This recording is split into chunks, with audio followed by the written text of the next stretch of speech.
God, that song is amazing. Welcome to a very special edition of the Monday Night Punk Driver, episode 4.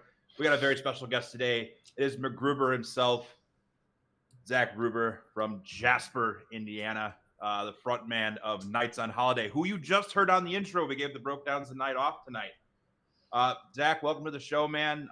We've been friends for a long time now. I'm really excited to hear and talk the wonderful world of punk music with you. For those of you guys tuning in, there is a link in the chat to a Spotify playlist that's going to cover some of the music that we're going to be talking about today, because Zach and I did a music exchange before this episode. And let's start off with that. Zach, which one of those three bands did you listen to that was either new or just spoke to you the most out of the three? So, you've been trying to get me to the Bull Weevils for a while. Like since we met up for Riot Fest. Hello, this is Ludo, everybody. Hello, puppy. Hello, puppy. She can't hear us, but it's so fun to do it in his ears. Yeah, you've been trying to get me into to the Bull Weevils for a bit, but I think the one that stood out to me, who did My Dad Is BTK? Who was that? That was the Nightbirds. Yeah, the Nightbirds. Those really, like, out of everybody there, I was like, okay, I definitely vibe with them the most. Like, My Dad Is BTK. Like, maybe it's just because, like, I love true crime, and I've been loving true crime before loving true crime was cool. Yeah, hipster. I gotta say, I've been listening to these, like, I remember when everybody was like super weird to me at work, when I'd be like, oh yeah, I'm listening to podcasts about people killing each other, and they'd just be like, whoa, that's so weird. And now I listen to true crime on vinyl. God. That's the new thing, isn't it? It's like you had to wait for the 2020 interview to make it to your house on vinyl, and it didn't get destroyed in the mail. Isn't that the new thing? Like, you go out and buy vinyl? Yeah. Vinyl's like hella coming popular. back real popular now. Well, I have a Limp Bizkit vinyl. I should have got it if I knew you were a Bizkit fan. Fuck, you got Limp Bizkit vinyl? I've been trying to get... I bought it. It's not like an old vinyl. It's when they did it, like the ones they used to sell at Hot Topics. Oh yeah. Yeah, I bought $3 bill just to say I had a vinyl. I bought. Will you stop? My dogs get so pissy, so I'm going to take my little stand and I'm going to travel with my dogs. I have several vinyl. I think I'm trying to remember my first vinyl. I think. Hey, quit. I think my first vinyl was Appetite for Destruction. I fucking love Guns N' Roses so much. Oh, yeah. All of my favorite artists are problematic. I will say that. That's just, I'll just get that out of the way. All my favorite artists are problematic. Axl Rose, my goddamn king, fucking Michael Jackson. It's a penguin on his refrigerator. Oh my god, yeah. So. That's got feet. When you follow the channel, Zach, you get a dancing penguin. That's how much I love penguins. Oh, sick. By the way, the Discord finally worked, ladies and gentlemen. Dude, fuck yeah. Hey, there you go. Finally. So the Nightbirds, I got into them through a Spotify For You playlist. I got really, really into them. Born to Die in Suburbia, I really like that song off that album. Oh yeah. That one also stood out to me a lot. And then immediately I checked their website for their tour, for anything. Have they played in Chicago? You know, if they're playing anywhere near, and they played their last show 2 weeks after I looked them up, and they are no more. Ooh, brutal, absolutely brutal. I've been so. The thing is brutal to me. One of the artists that I put on the playlist, Shitfire. What do you think? I really enjoyed that. Yeah, it's an awesome fucking name. I really, really like Shitfire. So whenever Nights on Holiday first started, like, trying to, like, because none of us have ever been in a scene before. That's the thing. We are bumfuck nowhere, Indiana. So we don't have there's no music scene here like elsewhere. The closest music scene is Evansville, kinda.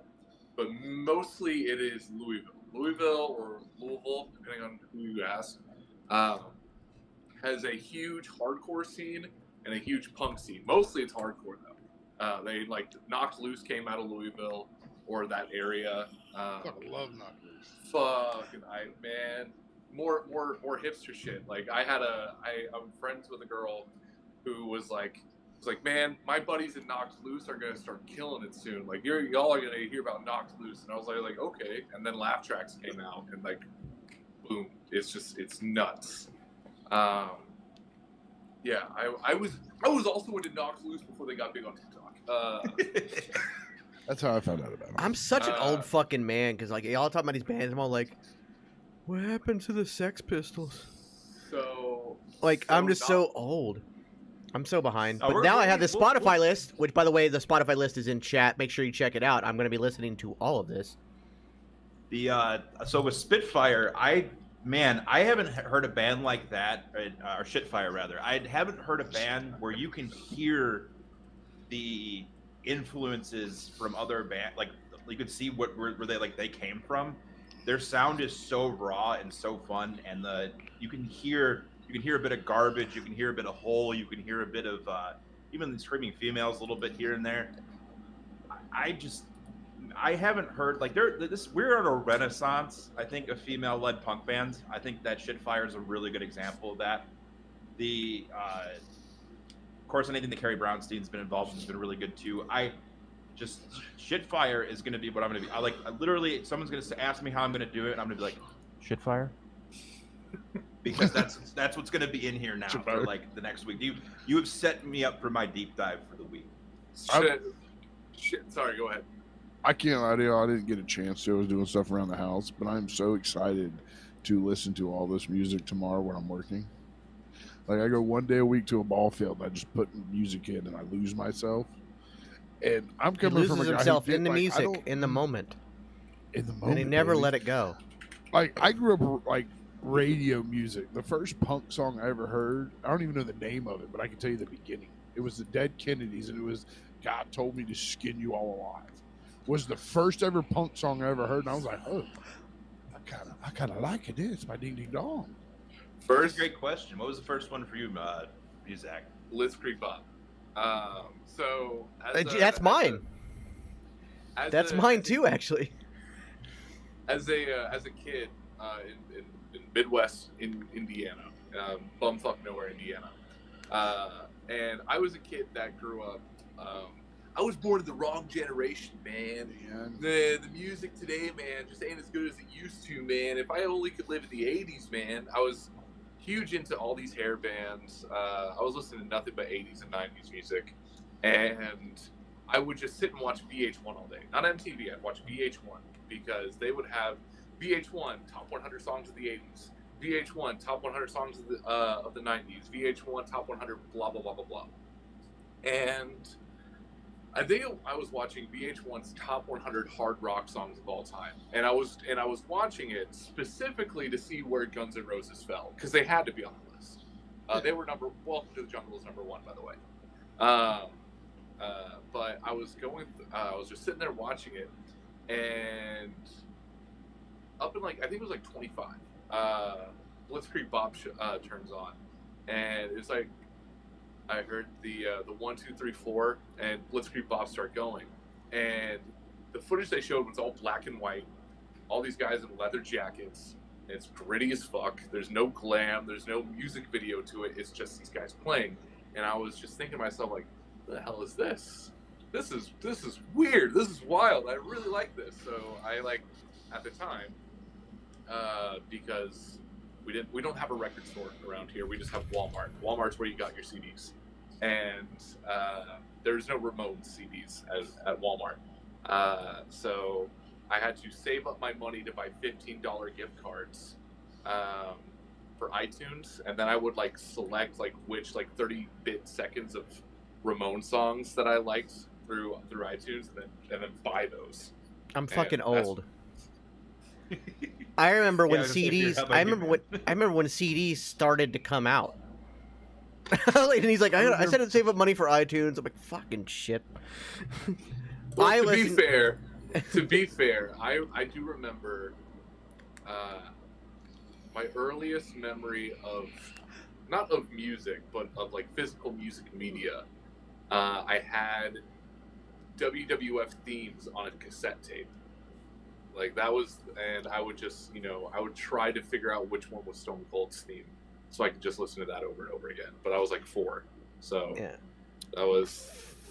It had to be 2001 because I was living in an apartment with my mom and my dad, and in that apartment, we probably lived there for maybe a year, and that's when I watched 9/11, and that's how I know it was 2000, 2001 because I remember watching 9/11, which is weird. Because I was in college. I was. Sorry, man. Fucking fetus. I was in middle school. I am the last of a generation that remembers 9/11, which is weird. Like, there's people my age that don't remember 9/11. There are people younger than me that people younger than me don't remember 9/11. Yeah, exactly. That's it. Yeah. And it's just weird. It's weird to me. That's very odd to me. So Beard, what was your first introduction to punk music? I know you got a vast array of everything. Well, it was definitely Blitzkrieg Bop was it, but it was from a sporting event. Because that song is very much played at every sporting event. And I just didn't know what it was. I was like, it's fast and it's crazy. Like, you have a hard time understanding what they're saying, especially over like PA speakers at a sports game. But then there was the movie, and I cannot remember the exact name of the movie, but it was Tom Arnold, where he carjacks a guy with a bunch of kids in a van. And they go on a road trip.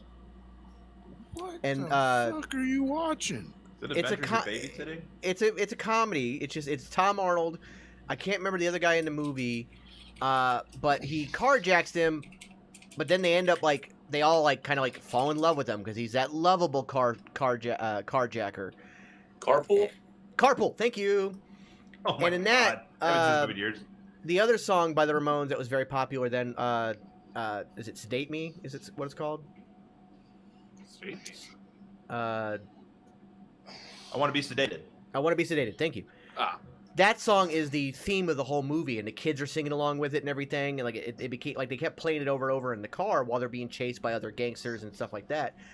And I'm like, this is actually really cool. Then I very immediately made the 2 and 2 that it's the same band. I was like, oh, that song from the sporting events, and then this song, it's the same band, so I actually looked into them, and I'm like, oh, this is really cool. And from there, I got to Iggy Pop, and then the Sex Pistols. VH1 was a big help with Sex Pistols because you learned a lot from, like, behind the music, and the Sid and Nancy story. And then I saw the movie Sid and Nancy with Gary Oldman. And it was just from there, and I got into British punk a lot from that. Yeah, I started off with the Tony Hawk Pro Skater soundtrack. You have Rat Patrol by Naked Raygun. As soon as I saw Naked Raygun's CD that my dad had, and it had a Chicago star on it, I knew they were from here. Instantly sucker for anything that's got that star on it. And then Dead Kennedys is on that soundtrack. Suicide Machines are on that soundtrack. There are so many. We can't say that we're on Twitch, can we? You're fine. Okay. I can't remember how these rules work. But that whole soundtrack is like this really great intro to like punk ska, which brings us to one of the other bands you sent me, which I have seen that. I've seen him perform many times with different bands. I can never remember how to pronounce. Is it Jer or Jer? I think their name is Jer. So I first found, and by the way, if we're counting the Tony Hawk Pro Skater soundtrack, that was my first introduction to punk then, not Blitzkrieg Bop, but that was my first dive into punk, besides just like, oh, these are really catchy songs on the Tony Hawk Pro Skater soundtrack. Blitzkrieg Bop was on the Matt Hoffman Pro BMX soundtrack that came out like 2 years after Tony Hawk Pro Skater.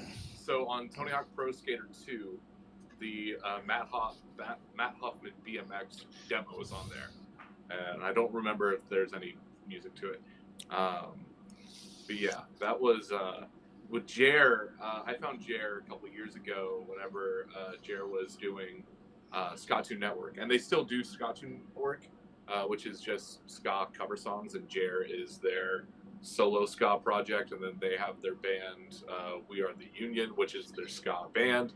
They're very busy, but I take a lot. I listen to them a lot. Simply to, like, if I am to do a cover, like a punk cover, I listen to their arrangement of it because they're an old band kid and they have straight up arrangements for their covers. So whenever I do covers, like we did on our YouTube, on Nights on Holidays YouTube, we have like a full set of when we of the last show we played, which was at a bar, and I did a hardcore punk cover of Cocaine Blues by Johnny Cash. Fucking love that song. Oh, it's so good. And like, have you heard Hank the Third do it? No. You have to listen to Hank the Third do it. Oh my God, it's like listen to his granddaddy. Hank the Third. All right, I'll check that out. But I listened to I was listening to Jer, and I was like listening to their covers, and we were playing a biker bar, and I was like, okay, we're gonna be the opening acts. What's a song that can like catch people's attention if we're playing a biker bar? I'm like, yeah, Johnny Cash. What's a faster Johnny Cash song that could be a punk song? And Cocaine Blues. And then I listened to how Jer didn't cover it, but I listened to like more of Jer's and Scotch and Network songs to figure out a proper arrangement. And then I stumbled upon, I was trying to figure out if anyone ever did it before, so I looked up Johnny Cash Punk, and I found this old, no one's ever heard of this band before, ever, because they have like 200 views on every video they do, but it's Johnny Thrash, and it's 10 hardcore punk covers of Johnny Cash songs. So I gotta hear this. Yeah. That record's going gold tomorrow. Johnny Thrash. There's no live footage of them whatsoever. I think they took the Man in Black and made it Ace of Spades. So it's like the musical. They took the musical arrangement of Ace of Spades and put in the lyrics of Man in Black. So it's like the Man in Black, the Man in Black. It's wild, and I just look out for them. Look out for them at the Grammys next year when I'm done listening to that shit. Yeah, like Jared's been really good. I really like We Are the Union is really fun. I've seen them once. They play a lot with Jacob Horn Trio, and they at one point were a solution for Devin Kay and the Solutions. Devin Kay is also in Jacob Horn Trio now, along with Direct Hit. We got a good question in chat. AJ asks, is Tub Thumping by Chumbawamba pop punk? Because I mean, at least from the band's perspective, they were very much an anarchist band. Like they were flat out every interview telling people, "Don't buy our album. Go into the store and steal it. Don't pay for it. Steal it." Like they were like, but to me, it almost felt performative. Or like, like too over the top. I don't like, so like to me it like they were definitely an anarchist band, I guess. I don't know if they could even pop punk. I don't know. This band's whole thing was getting their fans arrested. Like that was their pretty thing? much. I guess that's pretty fucking cool. I guess it goes along with like the English chanting, like soccer music or football music. Sorry, like that. It's very much in that vein. I can see where the like case could be made for it. I personally don't think it is. I think that it's kind of more in that like hype music that you would play before for a football match or something, but I do remember them very heavily suggesting you steal their album, and I think it might be a state of mind type of thing more so than what they sound. Like System of a Down had an album called "Steal This Album," but like like Chumbawamba, like flat out, like every single interview, no matter what they talked about, they were like, "Don't pay for it. Go into the record store and steal it. Stick it down your pants." It was ridiculous.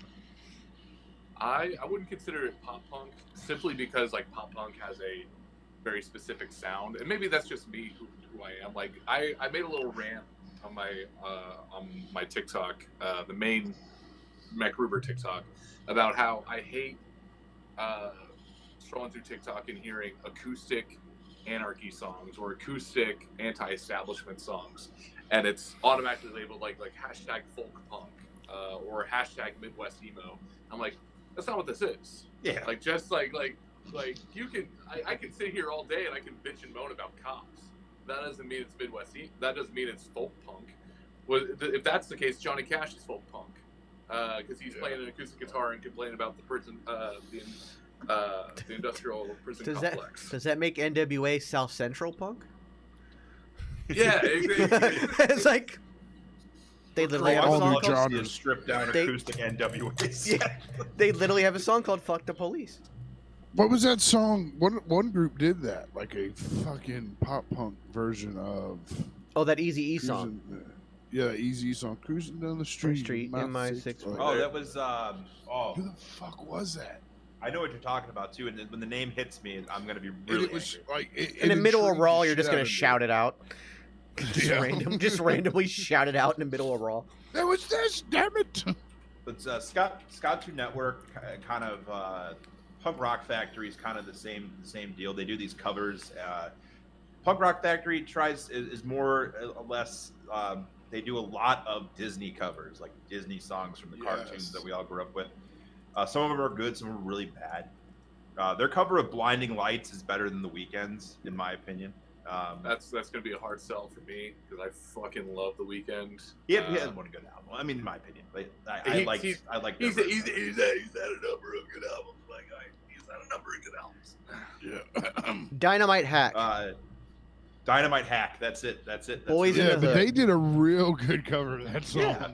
And the video was a bunch of like just White dudes in uppity suburbia in white dudes upper class sweaters suburbia. draped across the shoulders, the sweater vest.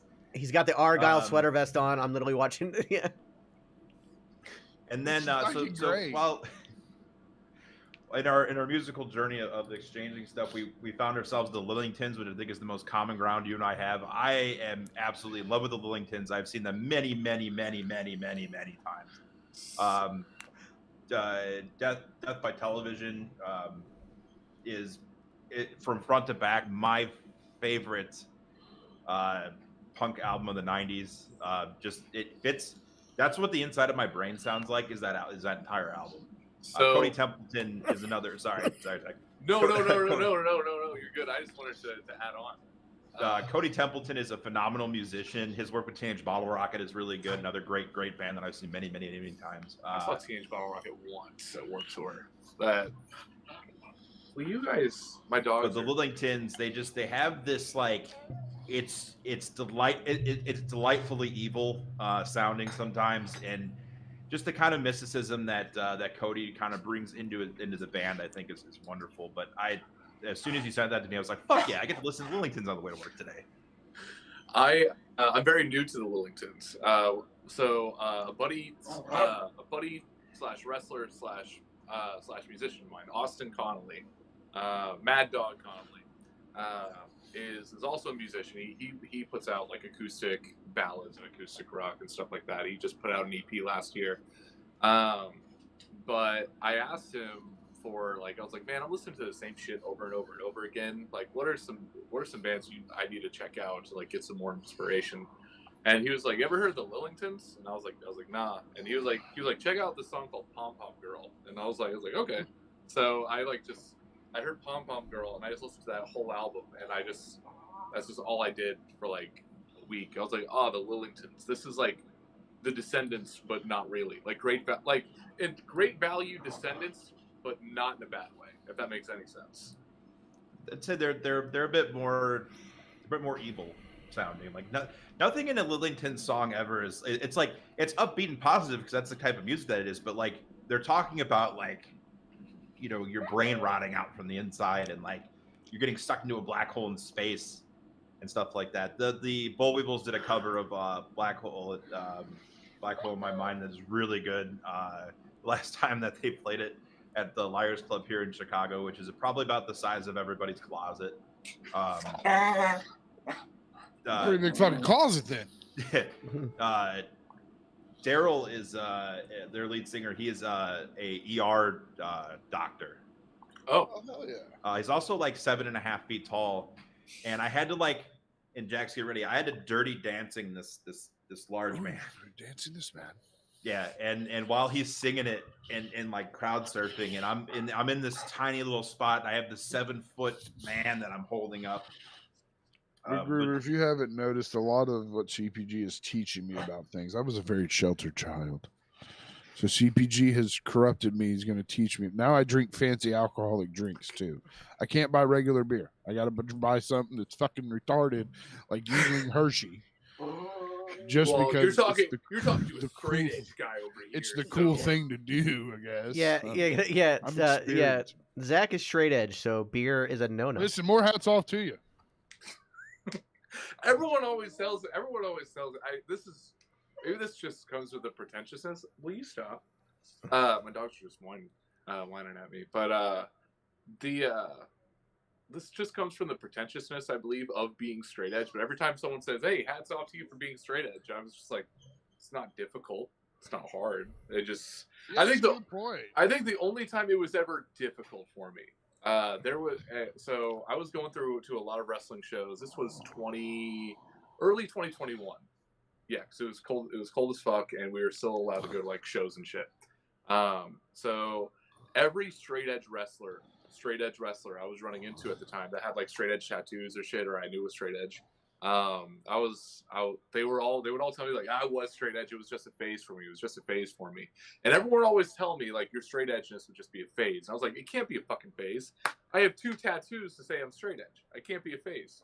And like I like sat there for a little while. I was like, what if it's a phase? What if one day I just took some weed? God, that was so fucking cringy. Took some weed. You are straight edge, sure. You are straight edge. So, It's just weird. or drinking beer or some shit. And then I went and I saw Angels and Airwaves in Columbus, Ohio. And there was a girl just fucking out of her mind drunk and just physically hanging on to me and screaming in my ear and crying because Tom DeLonge was like, my dad died of cancer a couple years ago. And like, she was like, his dad died of cancer.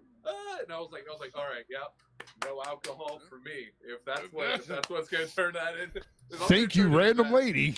Yeah, see, I'm inadvertently straight edge because I just don't drink, and then like the VA won't let me have weed. So like all the other stuff too, I end up just like I'm like inadvertently that way. But yeah, I it is always funny to me. Like I remember when McGruber told me he was straight edge. I was like, all right. Like for me, it was just like cool. But like the fact that people it's like saying you're vegan and people going, good on you, man. Hats off to you. It's like, all right. I will say, I do have respect for people who have gone vegan rather than being, because I don't have any. Will you guys chill the fuck out? Seriously, chill the fuck out. I'm sitting here. But people who go vegan, that's like, for me, I really like meat. I like my chicken. I like my steak. I like my pork. I like my bacon. I like that shit. And people that are able to just go, done with that. No more milk. No more eggs. No more meat. I'm done. That is hats off. Yeah. Because like I Hats off to you there too. I like bacon too much. Hats off to you. Like for me, like if people come to me and they say, hey, I was heavy into this and now I'm clean and sober, hats off to you, because I know plenty of people that can't do it.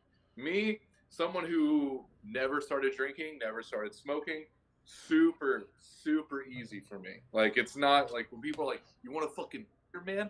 Nah, I don't need it. But like I was at a bar one time, seeing my friend play, and there was like some guy I knew from high school there, and I was like, oh hey, how's it going? And he was like, oh, I'm doing a whole lot better. I was like, what do you mean better? He was like, you didn't hear? I was addicted to heroin. And I was like, shit. whoa. Pushing hard age. Holy shit. I was like, oh, heroin, okay.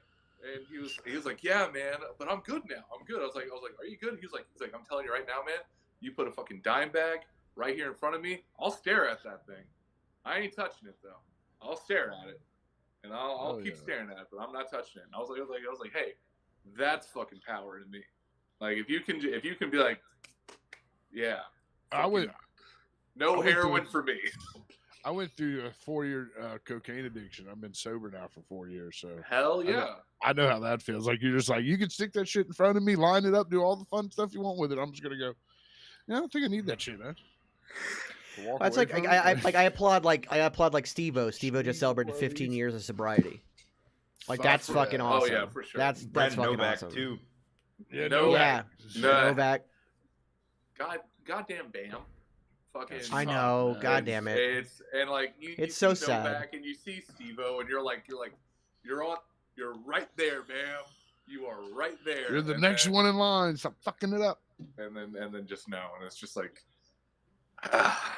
yeah, that's. Yeah. We're not talking about punk music at all. We're circling back. We're talking This punk adjacent culture. Yeah. Let's be real. If you weren't a fucking punk in the early 2000s watching Viva La Bam going, Bam Margera is my fucking hero. Like, I mean, what were you doing? So many introduces so much good music through those shows too. Oh, I mean, God, even yeah. from Jackass and CKY itself, like the band CKY, I still listen to them now, and that I got into them through those tapes, and that's how everything traveled for them for a while. And even the the Viva La Bam, especially that first season, you had like Clutch, the Turbo Band, and I'm not going to say the second word of their name. Even him, like hit like when Rip the Wings Off of a Butterfly is one of the greatest songs I've ever heard. Like it's My Sweet 6-6 has to be one of the greatest. Yeah. Sorry. It's just fun. You know, it's a good segue. But there isn't in the various different avenues of punk music, there is the dark, sad, depressing, and that is why I sent you Off With Their Heads, who's my favorite band. Off With Their Heads. I really did like Off With Their Heads. It gave me a very not a Scrams vibe, but there was that punk aspect of it mixed with that what felt like. Sorry, I gotta watch my dogs. My dog's been fighting lately. Hey, boy. My dog's been fighting. We recently. I'm gonna put you guys on a literal pedestal here. Hello, welcome to my humble abode. Yeah. So I have to Your dog looks like Frank from Men in Black. I put on Men in Black whenever he was like singing in the car, and my Ludo, the small one, was not happy. He does not like other animals on the screen. I watched Seven Samurai the other day, and the second horses showed up on the screen. He lost his fucking mind. Yeah, so Off With Their Heads is a little bit more of this dark and depressing. You know, Ryan's always been that way. Again, I'm very, very good friends with those guys. I've been traveled with them for a little bit while I was living on the East Coast, and whenever I'm in that mood and that kind of headspace, it is like the one thing that is so rewarding, because you're listening to someone who is like perpetually in a black cloud, and if you feel like you're in a black cloud, you feel like there's somebody there with you, and then the music is so damn good, it just makes you move at the same time. It's the only band that I came out of retirement for mosh pits for now these days, because I'm old. Well, considering compared to everybody or what people tell me these days. So I want to jump the chat real quick because it's going to lead to my question too. First off, Tommy says that NoFX final tour is coming to Florida September. He can't wait for that. I didn't realize NoFX is getting their final tour. I'm fucking old. Tommy, go ahead and secure us tickets, please. My brother Super Bro says thoughts on the Punk's Go series of CDs, and this is what I'm thinking about. And this is my question: is punk kind of the most like fluid style music? And what I mean is like we've talked about a lot, like, well, this band, it's punk but with a flair of this or with a bit of that to it. Like, yes, there's different types of rock, and they will sometimes infuse like country into it or something like that, and like country has a very pop sound now, but like punk definitely has always, like, to me at least, there's the punk side of it, and then there's like a tie-in to something else, like it'd be rock or country or pop, like we have pop punk and all that stuff. Is punk the one that's the like kind of the most fluid music genre in that sense? I think it has to be, because you have.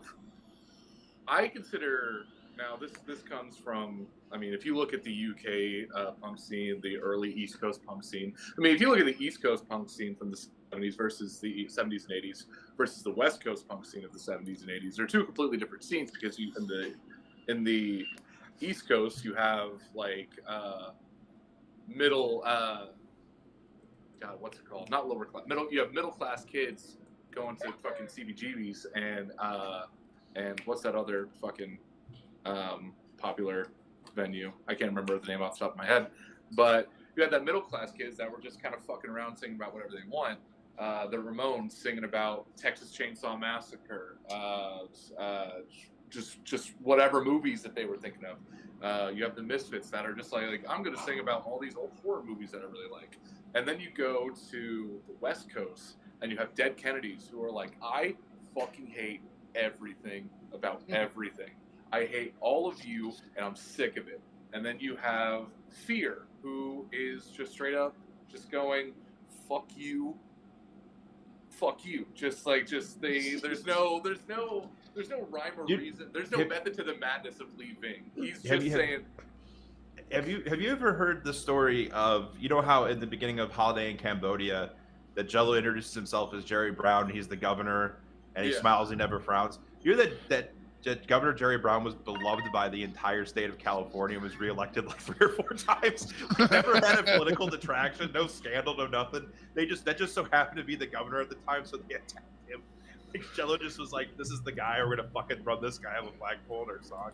And then they have their cover of "I Fought the Law," which is barely even a cover at all. It's just the rhythm where I shot Harvey's brains out with my sixer. It's so vastly different. So when you have different avenues of where you go, and like where you are, like that punk scene is going to be different. New Jersey punk's going to be different than New York punk. Chicago punk's going to be different than Seattle punk. Seattle punk's going to be different than California punk. It's all going to be different simply because of how people are feeling at the time. Nights on Holiday, for example. I threw this up on a screen about that. No fucking Pennywise and Less Than Jake. It's going to be a Well, you know what that means, Zach? That's going to be at Riot Fest for us. I was getting ready to say this should be Riot Fest. So I'm very. Me and Angel are kind of like throwing things up in the air right now. We're throwing things up in the air because Louisville has Louder Than Life, which is a predominantly metal fest, and all signs are pointing to Limp Bizkit playing there. So, and I've seen Limp Bizkit once. And I need to fucking see him again because it was one of the wildest shows I've ever been to. I need to see him too. I need to see Limp Bizkit again. So there's Limp Bizkit. Pantera's already been announced. Depending on how you feel about Pantera. I just did a Pantera deep dive. They had 3 good albums and the rest were shit. I want to go to Rockville to see Pantera just to say I saw Pantera. Yeah, I think that's kind of like the whole deal. It's not the whole reason I'm going, holy shit, it's Pantera, because to me it's not Pantera. It's Phil Anselmo and his friends. It's a tribute to Pantera. But but if I go to Rockville, I can go, fuck y'all, I saw Pantera. Sorry about this. With the West Coast and the East Coast sounds for punk music, I always explain it like this. West Coast punk music sounds very open and travels very, very well. Where the East Coast punk music, especially New York, is confined to a tiny little box. And that's where all the music resonates at. Especially with bands like the Misfits. My favorite of the West Coast bands that we haven't talked about is the Cramps. I think the Cramps are one of the best musical acts that have ever been ever. I know our buddy Best Scout Machine we've had extensive conversations about the Cramps because we both love them so much. He actually got to see them before Lux died, and I'm just insanely jealous because I got into them way too late. But Cramps I do played think on SpongeBob. Yeah. And I think punk is that fluid music that can really be, you can have a punk version of just about really anything. We've seen it. Those Punk Goes Crunk albums or whatever, which I think are more in the pop punk genre. I think a lot of bands found their sound for pop punk through those covers and those albums. I grew up on those albums. So, and that's how, whenever you're an angry Midwest kid that's sick of pop music, but you have someone doing screamo covers of it, because I listen to the every single Punk Goes whatever album. The first album's punk. The first album is Punk Goes Whatever. The rest is Hot Topic Goes. Like you have Breathe Carolina and August Burns Red and Escape the Fate all on that same album, and you're just going, none of this is punk. This is just punk in the name. This is screamo. This is metalcore. This is electrocore. It is, yeah. But I love the Punk Goes Pop albums because that was my feel for pop music at the time. The only pop music I ever really liked was Lady Gaga, and I still to this day is my fucking queen, Lady Gaga. Saw her live. Best concert I've ever been to. Was it because I was on the floor and my tickets were free? I don't know, but that helps. That's a story. That's a story within itself. But man, that show is fucking but what, beautiful. What about because punk, as popular as it is, still always had a hard time breaking mainstream. What do you think of bands like let's go, Sixpence None the Richer, who got famous for the song Kiss Me, but were actually a punk band, but they did that cover of Kiss Me. And then going back even further to well before MacGruber was even a thought, let's talk Berlin, Take My Breath Away from the first Top Gun soundtrack. One of the biggest songs of the 80s, Take My Breath Away, and Berlin was a punk band.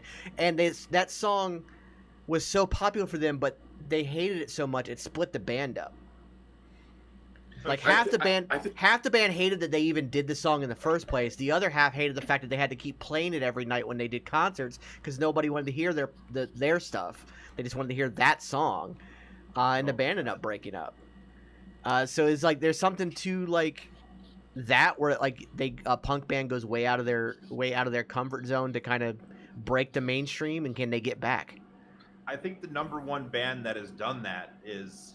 I've like about a year ago, someone's like, hey man, you like older like hardcore and punk music? And I'm like, yeah. They go, hey, I got this mixed CD that someone gave me a million years ago, and I listened to it. It's good. It's something new.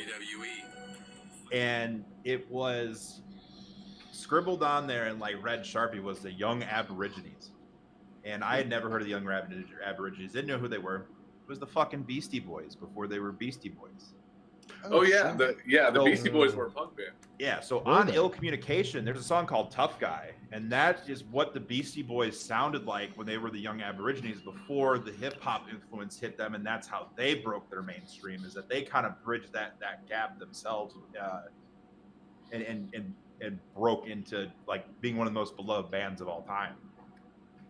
I can think of two bands that grew from the punk scene. One is debatable depending on who you ask, but it is first the two that come to mind is Blink-182 and Fall Out Boy, because Blink-182 grinded their teeth within that like not the hardcore scene of the West Coast of the late 80s early 90s, but I think the just that gritty DIY type deal, and it just grew bigger and bigger and bigger from there. Sure, does Blink-182 sound like Dead Kennedys? No, but they that's very clearly. I mean, Mark Hoppus says it himself. He's heavily influenced by the Descendants, and I think that I Don't Want to Grow Up sound it really is heavily within those early Blink records.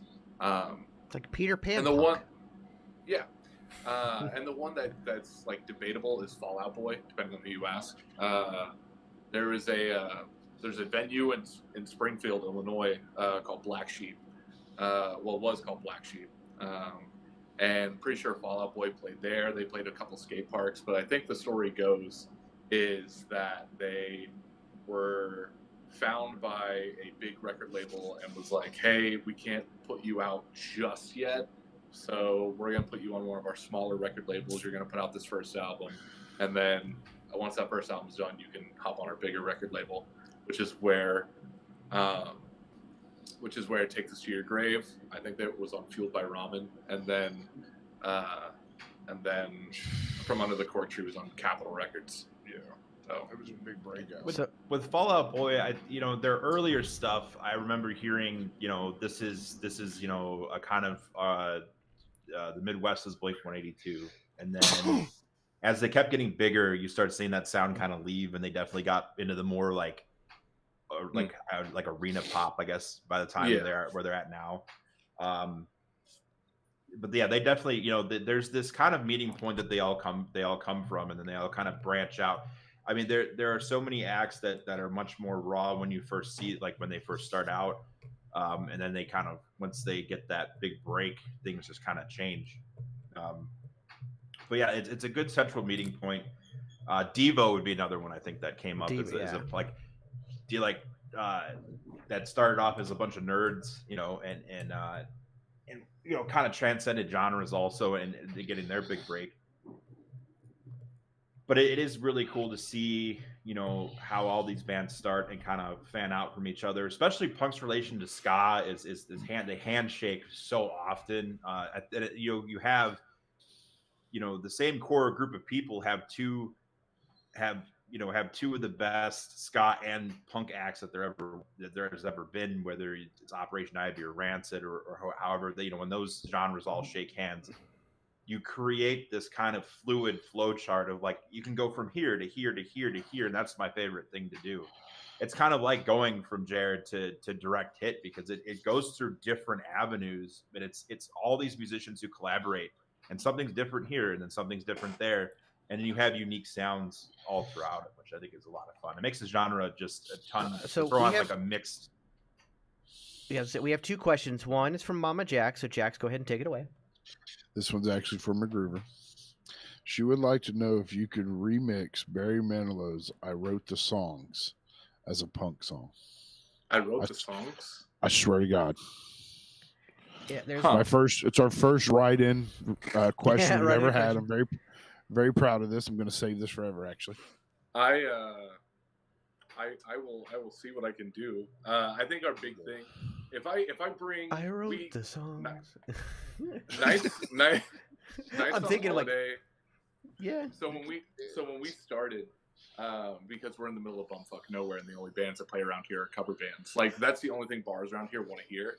If I say like, hey, we're a band, we play our own stuff, they're like, can you do 3 hours of covers for $300? And I'm like, that $300 sounds really fucking nice, especially since my bass, I only have like a little bass amp. That's all I have. I have a little bass amp, and it's really fucking embarrassing anytime I go to a fucking show that I'm playing, and the bassist comes in just rolling his fucking rig in, and I'm like, yep, I'm borrowing my guitarist's line 6. That's what I got, this little fucking that's little all fucking I had dude right here. when I played bass. That's all I had was a line. Shit though, man. They work. It works. I loved my line. Spiders are fucking great. It's just like I feel so like last show we played, there was like this old bassist that was there, and he saw like the little line 6 that I was using, and he was like, "Is that what you're using tonight, man?" And I was like, "Yeah." And he was like, "Use my rig." And I was like, "God, how much is your rig?" Because it was fucking huge. And he was like, "Well, that one was probably about $2,000, but I got one for $600 if you're looking to buy it." I was like, $600? I'm broke. I'm a broke Midwest kid. I can't just be like, "Oh yeah, let me just buy this rig for $600." No, we're fucking broke punk kids. We've never been in bands before. None of us have.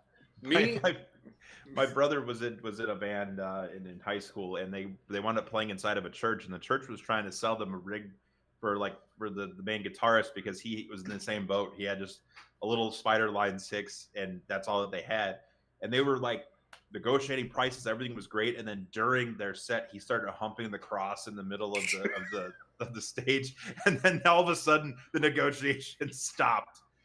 And that'll do it. That'll do it. I wonder what happened. That'll do it. They played there like 3 more times after that. I'm curious when now Du Bois County doesn't like us to begin with, because we're a loud punk band that doesn't play covers. So like none of the bars want us there unless we pay like $300 to rent the venue out, which just isn't worth it. We did it once and 15 people showed up, so it wasn't worth it in the long run. So for us, I wrote one of our songs, Black Suitcase, which is out. It's the demo version. Black Suitcase it's literally a song based off an hour-long 1945 noir film,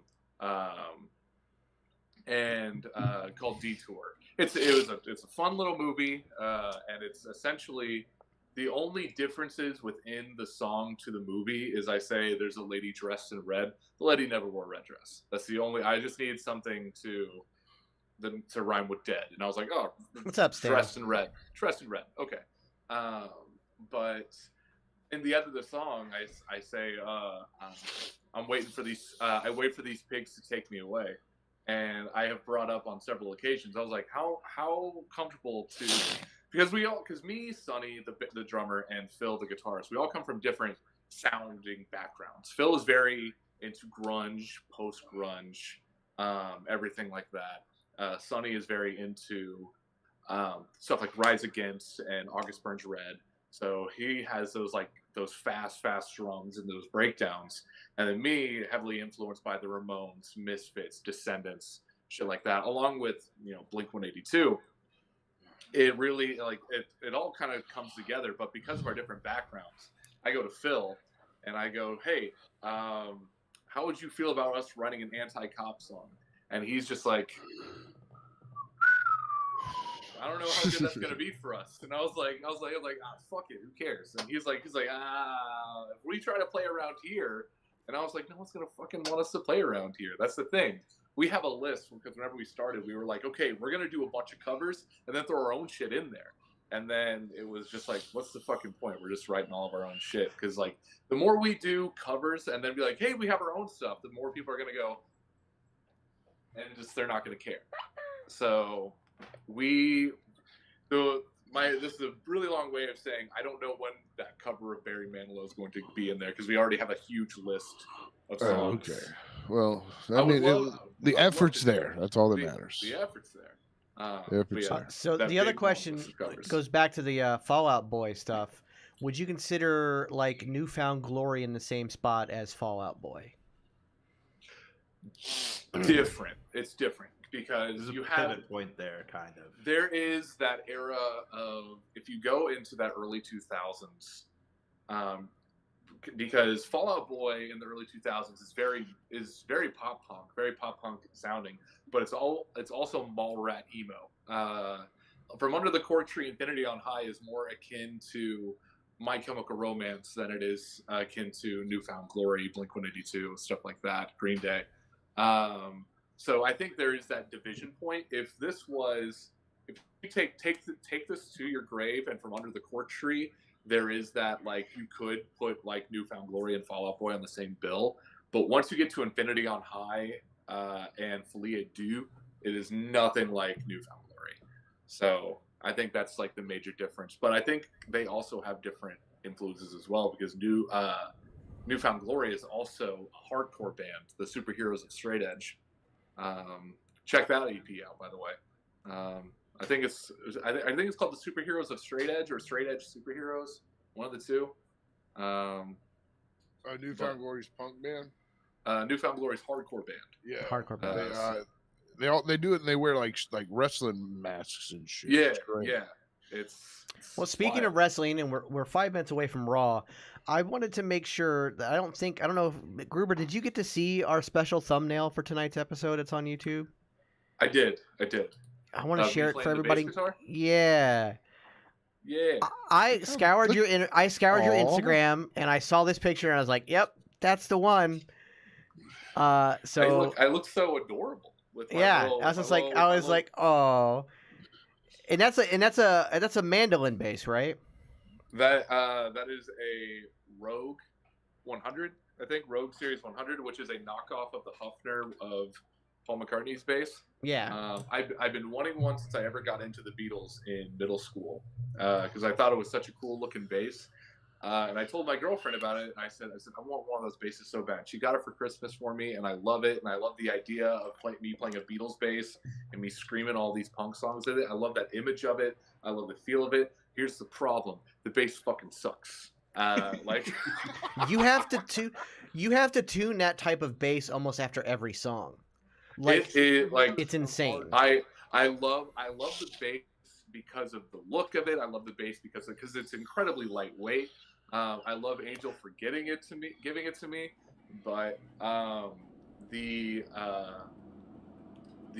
it's I'm trying to remember. It's the G string on the 12th fret. Not even the G string. Not even worth using because it goes. It's not even worth. Yeah. Like, I took it to a buddy of mine who's been. Superheroes are hardcore. Husky said. Superheroes are hardcore. Yeah, that's what it was. And I think they have. Can always count on Husky for that. Captain Straight Edge, I think, is or something along those lines. But I took it to a buddy of mine to get it fixed because I was like I would like to be able to use the 12th fret, and he worked on it for 2 hours. He's like, I can't fucking fix this thing, I can't. And I was like, I don't know how. I feel bad, but I can't fix it. And I was like, don't worry about it. I never go there, so don't worry about it. But I love the bass. I love the feel of it. It's just that as a bass itself, if we're talking strictly like the structures of basses, how well they play, fucking sucks. The only reason anyone ever gets one is because Paul McCartney. I don't know why he had one. And I can tell you why he had it. That motherfucker lied to get into the band. He didn't even know how to play bass. He knew how to play guitar. He didn't know how to play bass, but they needed a bass player. He lied saying he knew how to play bass. He went to the store, bought one, just bought the first one he saw, and that was the one he had. So that's why I have it. So yeah. So I joined Nights on Holiday because I didn't know how to play bass. So Phil. It's apropos then. It's apropos. Fun little story before it goes to Raw.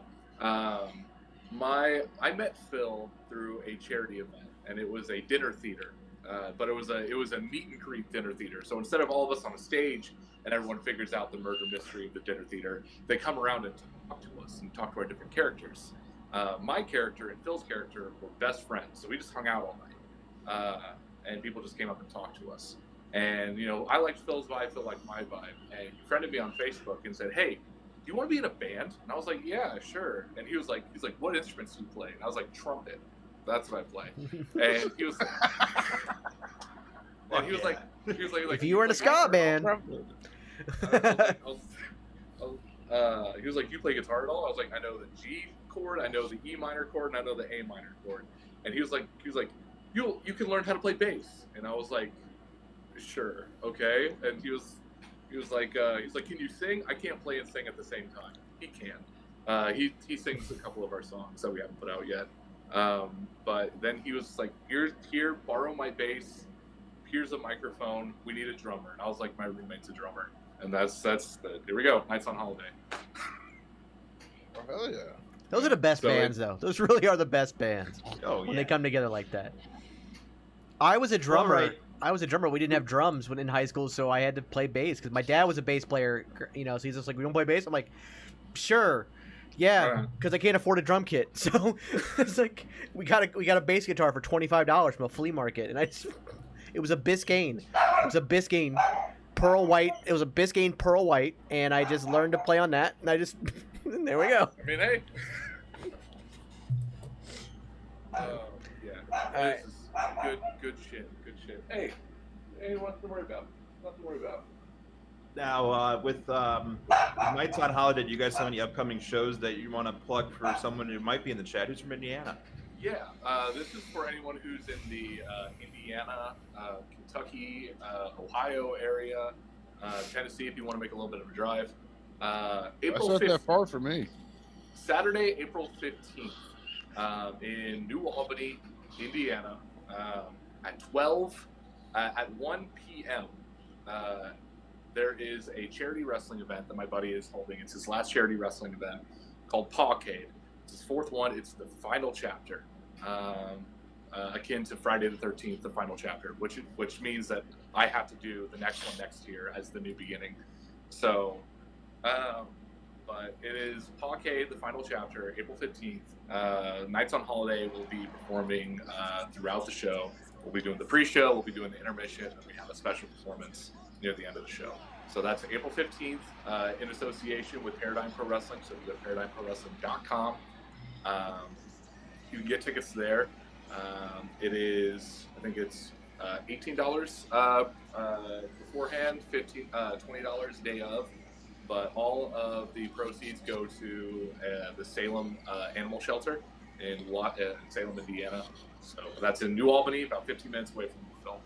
If they're not able to make the show but still want to donate to the charity, is there a way to do that through the website? Yes. So if you go to paradigmforwrestling.com, go to tickets. You can either donate a ticket, which means you buy a ticket, and then that ticket will go to someone who wouldn't be able to come to the show otherwise, and the ticket prices still go to all the proceeds still go to the Salem Animal Shelter, or you can just straight up donate funds. So All right, cool. Awesome. Yeah. Well, thank you very much for coming on. We loved having you. Thank you. Cannot wait for the big things on the horizon for Nights on Holiday. I fucking love you guys, man. I remember I think I've told you like right away. I'm like, man, someone wrote music for me again. I appreciate that. We're trying to put out some more stuff too. It's been kind of difficult. Our guitarist Phil has been traveling for work, but we've been trying to record all of the other songs that we have, because the 5 songs we have out now are not our entire set. I mean, if you want to hear most of the songs that we have, go to our YouTube, youtube.com/Nights on Holiday, and we have a full set from a couple months back. If you want to hear more of our stuff, but it's not quality, it's live music filmed from a phone. But yeah, you can hear our cover of Cocaine Blues there. You can hear our song about the Tony Hawk games. You can hear our songs about depression and anxiety and all that fun shit like that too. So, all right, and remember, in that Spotify link that's in chat, Nights on Holiday is in that playlist, so you can always follow them there, give them a follow on Spotify, give them a bunch of listens, take them to the moon. Zach, it was wonderful having you. Until next time. Thank you. Enjoy Monday Night Raw, my friend.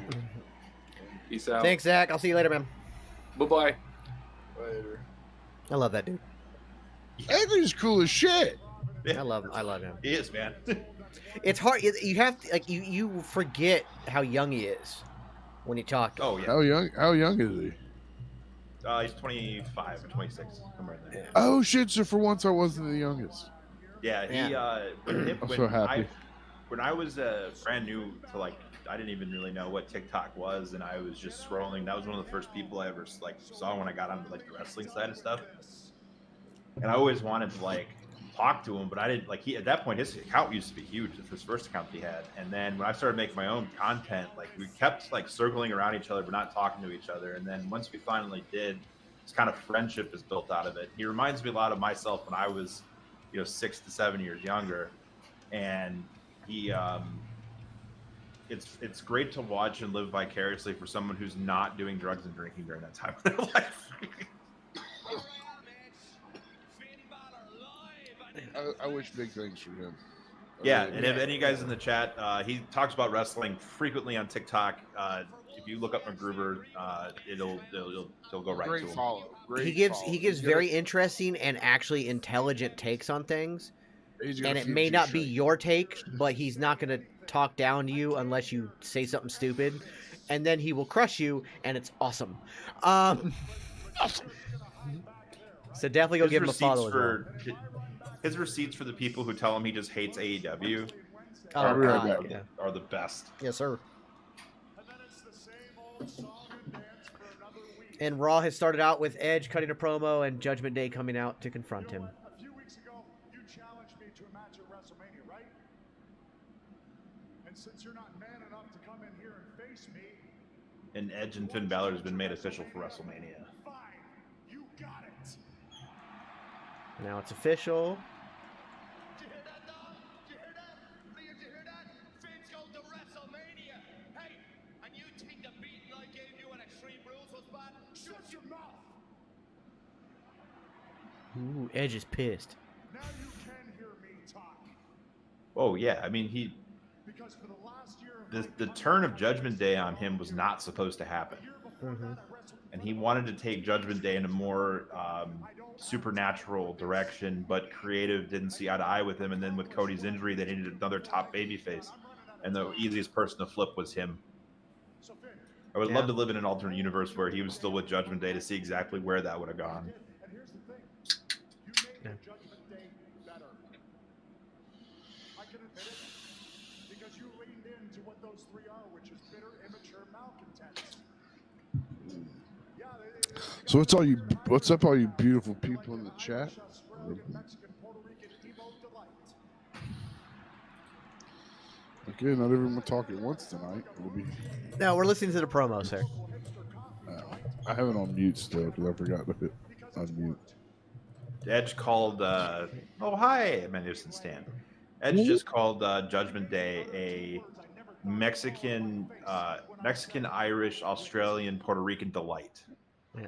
How did that monster taste you? This monster, let me tell you. We've seen CPG have a couple, and we know how fun that is. Tonight, in the next 3 hours, you will see me have a couple. But these things right here are amazing. No, Stan, not at all. He didn't rub anybody the wrong way. And a lot of the time, you've accomplished it. So the way I see it, But no, they're fantastic. They're very dangerous. They don't have that liquor or alcohol taste. Here we go. They're going to announce it. They're going to announce it.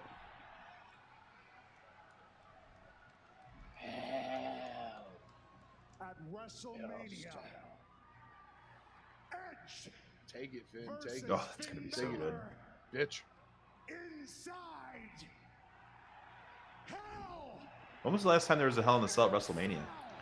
Undertaker, Shane McMahon. I was going to say it's got to be the Undertaker Shane McMahon match. That was the last one. Where Shane got thrown off the top onto a pillow. Yeah, I remember that. The air mattress underneath the table. McGruber, he's in chat. Hey! Hey! Yeah, 28. 28. Okay. No, for once I wasn't the youngest one. Oh shit, you right? Yeah. Oh, the demon! The demon. We're gonna get a Judgment Day version of the demon. Oh, cool.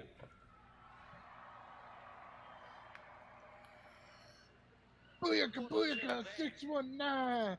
Booyaka, booyaka. Where's the booyaka, booyaka music? Edge doesn't have any friends? He's got a Wrestle Kingdom 8 Balor. Yeah, Wrestle Kingdom 8 Balor for sure. Here comes Dexter Loomis and Johnny Gargano. How far ahead are you? Whoa, why is... Well, Johnny Gargano was just on NXT. They've already got him... I thought they would try to... Money making, baby. Well, but if you look, it also... This establishes you also got this Candice LeRae. now. Yeah, it establishes the faction. It also... Candice LeRae can take on Rhea. It's kind of the only faction with another female in it. Yeah. So Yeah. Until AJ comes back for the OC. Yeah. You just had to fucking go there, didn't you? Go where? Oh, you're talking about me and him. I thought you called AJ a mom. I mean, he's got a haircut. He's got a soccer mom hair. My hair is better than his. I really hope that when it's he crazy comes back how from injury, my hair is gone. My hair is better than his. It would be really strange now, though, to see him with short hair again. It would. Because it's been over a decade. When he first debuted with WWE in the Royal Rumble, he had the same haircut that Dennis Quaid had in movie 43. Yep. And I was like, this is the... I mean, you see it in the Bullet Club matches, but like the last time I had seen him before that was TNA, and I was like, this is... What are you doing, bud? Are you losing it? What are you doing, bud? I do like that he did start to, like, as his TNA run was ending, he did start to he went to the all black gear, and he went to had the beard instead of being clean shaven, and he let his hair grow out, and then he went over to Japan and he kept that going, and it became like why he was able to take over the Bullet Club and stuff, because it was for lack of a better term, it was emo AJ. I mean, it's not what it was, but like you get the aesthetic of what I'm trying to say. Yeah. I mean. Had he put black eyeliner on, it would have been emo. It would have been emo AJ at that point, but it was just kind of the thing. I love the Evil Ways era of AJ Styles. Yeah, I do too. I loved it. I loved my favorite part of it was when they'd come out and they'd kick off with Evil Ways. Then you get to the middle of the ramp, then you hear the I am, and he'd be like fucking the phenomenal one again. It was like the best of both worlds. Yeah. It was like eating a deep fried Snickers. He was somebody, I think, who when he went over there, he kind of brought more of that sports entertainment flair for entrances, at least, to New Japan. New Japan had a very particular style of entrance. It was either bare bones, almost nothing, or like fireworks, balls to the wall. Like it was fireworks, but it was not sports entertainment style. It was more like the balls to the wall ones were still very much like as if you won a championship every time you walk to the ring. Get ready to fight. But like he was able to go out there and he brought a flair to the entrance that had been missing from New Japan, and that has it, obviously when Finn and was able to morph his into that, especially with the Demon, and then of course Kenny and everybody else started to bring that into it, and it opened up New Japan a bit in a way, as far as their presentation goes, to feel and like even the crowd would start like the crowds are not supposed to react. Like, there literally used to be a rule in New Japan that you could only clap for so many seconds. Like, they were, like, it was really, like, structured. But it did kind of, like, with the presence of AJ and Kenny and those guys, that generation coming in, it did allow the crowd to also, like, they kind of, like, pulled the reins back a bit and let people enjoy it more. It was so weird to watch old New Japan matches and, like, there'd be a near fall and the crowd would be like, and that like it was different. You had a solid count to it, and the whole night it was like, what the Johnny Gargano versus One, Dom? 2. Oh, he kicked out. Well, you never got that fucking woo. Jax, out of all those monster flavors, which one is the best one? Mean Green. Mean Green, the OG. The OG, baby. It almost tastes like a sugar-free Monster. They're very good. I can only describe it to eating a deep fried Oreo followed by a deep fried Snickers. And I fucking love Johnny. Like. I love Johnny. KSI and Mayweather versus Pacquiao and Salt Poppy in a tag team boxing match. LMAO. Sign me up. I don't care. But I don't know who any of those people are. Johnny did two things here in that little that basic scrum that I think nobody does and they need to do more of. First off, when the guy's jumping over him to run the ropes, he tripped him. He would like you're right there, fucking do it. And then when the guy went for the arm drag, he just pulled his arm back and the guy just fell on his back. Like it's stuff like that. It's that little thing like that. Dexter Lumis and Damian Priest. This. I'm excited to see Cody Rhodes versus LA Knight tonight. Yeah, that's gonna be, I think, a very. That's some Global Force Wrestling days there, buddy. Mm-hmm. That's some Jeff Jarrett Ponzi scheme shit. I ain't afraid to admit it. Only way I can do a kip up is in that spot right there, because the person helps me out so much. Otherwise, no kip ups for me.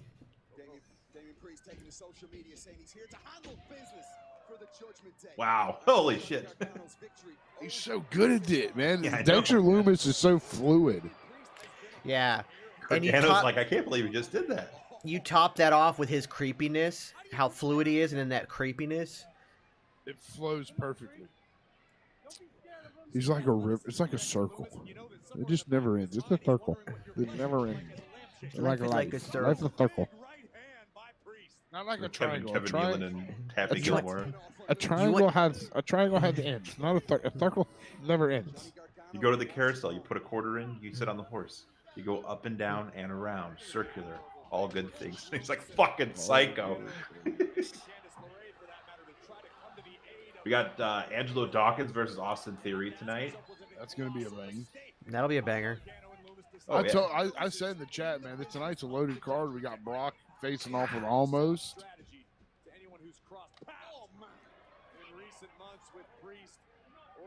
Listen, see how high Jesus Christ! Jesus Christ! You're right. He just straight with no movement just drop kicked Damian Priest all like what is he 6'5", 6'6" in the face. Have to move. Yeah. He was able to get crazy. That he did one of these jumps. He didn't do one of these jumps. Yeah. He just went. My he just God. jumped in the air and took a seat. Good God. You didn't even see stuff like that in NXT. Dexter Lumis is not a small man, but let's be clear. I don't care how big you are. That's hard to do. He just straight up jumped in the damn air.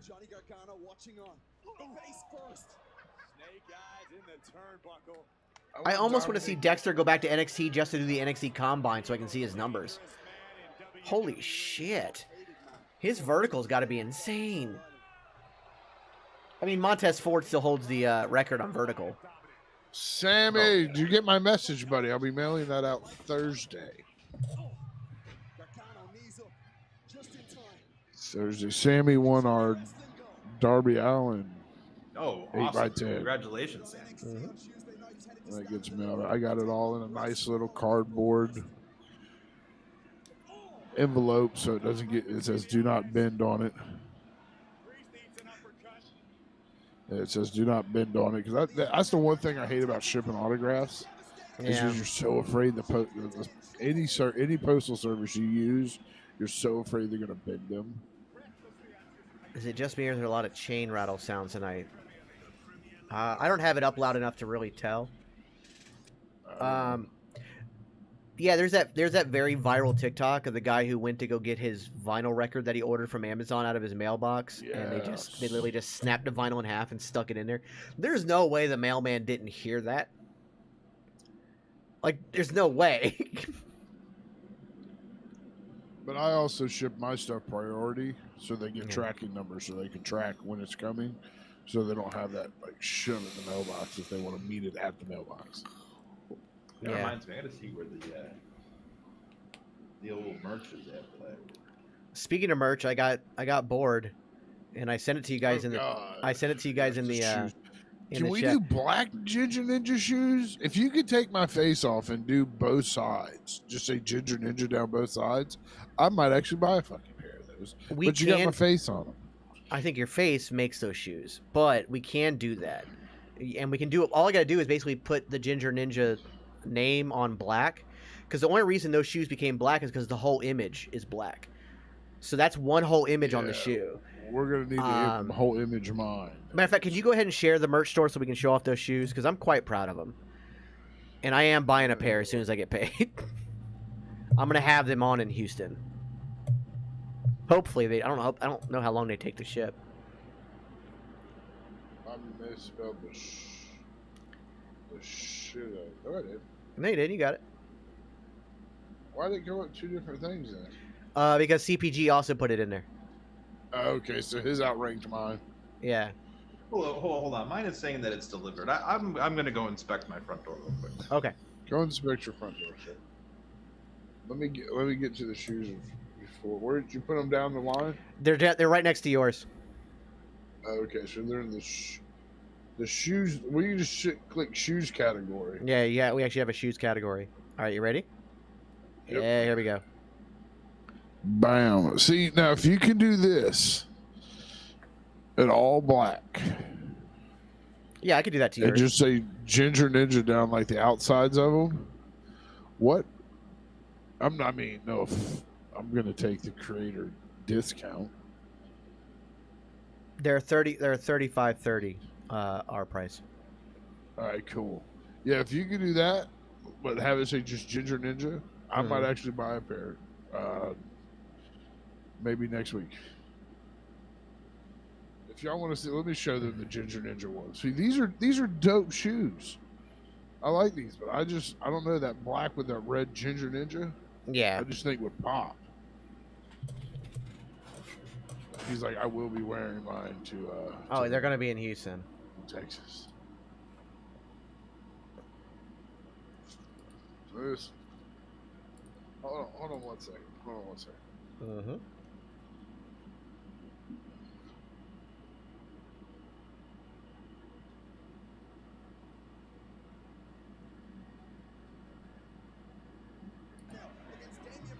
By the way, this tag match is very, very good. Johnny Gargano is proving beyond a shadow of a doubt why he is Johnny Wrestling. And Dexter Lumis is just surprising the damn hell out of me. All right. I did it again. Yes, he is. Straight from Streamlabs. Straight from Stream. You get the little box? It's little. I did. I got the little box. Yeah, that's what my dad's.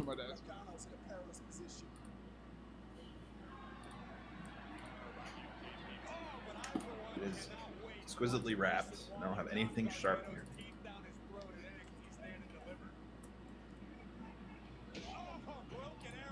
Listen, let me tell you how excited I am for Austin Theory and Johnny Gargano at Stand and Deliver. But that just kind of upsets me. That means Gargano isn't on WrestleMania. Yeah. Grayson Waller. Yeah, Grayson Waller. Yeah, it's Grayson. Who did I say? You said Austin Theory. Oh, tomato. He should have beat Austin Theory anyway. Although I bet he's still Johnny Gargano versus Austin Theory would be good. Yes.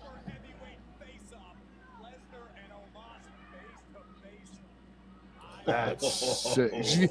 Now, you see the quality of them, man? Yeah, they really are. They're really good. I was talking about that. Yeah. I was talking about that Saturday night. And it's got the green underneath. Old school green. Got to have the baseball green. I was talking about that Saturday night when I was showing the Ginger Ninja one off, man. And I can't thank you enough for coming up with that logo, dude. That's really changed my whole perspective on my brand, I guess you could call it. But don't do that. Yeah, I'm sorry. Don't do. Oh I am my one. You see me with every other hat I have ever had worn on here. I'm the same way. I'm a curved bill guy. Fucking ruined it. No, he didn't. That one is the one that got bills this printed are for on. professional baseball players. Also, like a professional baseball player to you, I might look like Lance Lynn of the Chicago White Sox. Yes, Stan, curves the only way. But also, the particular trucker hat that he got, those bills are designed to be curved. There's a flat bill trucker cap in the merch store, and there's one that can be curved. I put those specifically on the ones that can be curved. So you have the option to leave it flat, but you can curve it. It's fine. Fuck the hat up. You did not. I hope you're Mark ashamed of Briscoe's going to be yourself. so mad at me right now.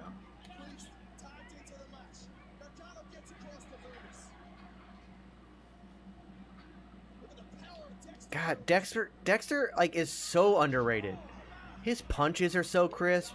Everything he does is fluid. That spine buster is beautiful. Oh, I love the kick up leg drop. Oh, it's so cool. Oh, that's nice. Okay, look, that looks good. You didn't like country fold it where it's like a tunnel. Oh yeah, you don't. No, what am I? No, you just okay. You. I got a big head too, and I'm not even on the last like. You gave it characters. What you did. Is that what you do in the? My hat's backwards.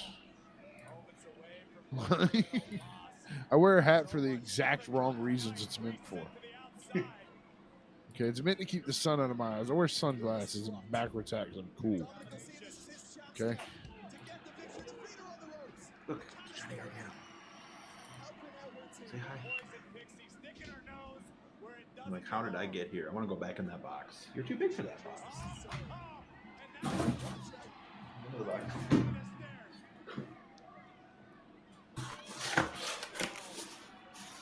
Oh.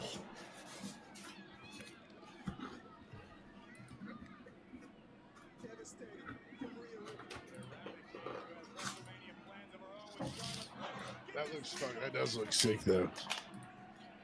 Yeah, the yellow bit pops real nice.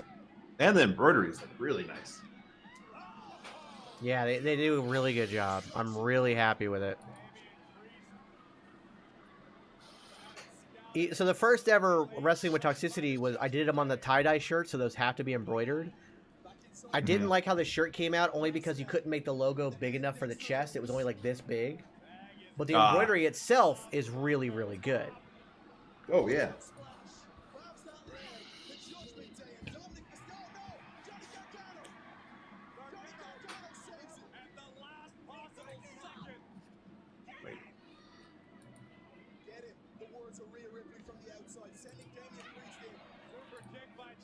There we go, and we're back. Yeah, like the quality of the embroidery is really nice. And you get it in a timely fashion. Yeah. That's the craziest part. The fact that hats are so much faster. Oh, yeah. Yeah. Well, and ever since Dan got his shirt like real quick, like. Yeah, so did my parents. He ordered that on Monday, and then I saw him on Saturday, and he'd already gotten it. That's pretty good. I think what it was when I was starting to order stuff, it was still. Remember, we had all that like shipping issues with the blockade and or the shit happening out in the shipping waters and shit. Yeah. Like, I think that was part of the reason it took like 2 weeks to get shit, but now like it is coming much faster. That's what she said. What the? Judgment Day picks up the win.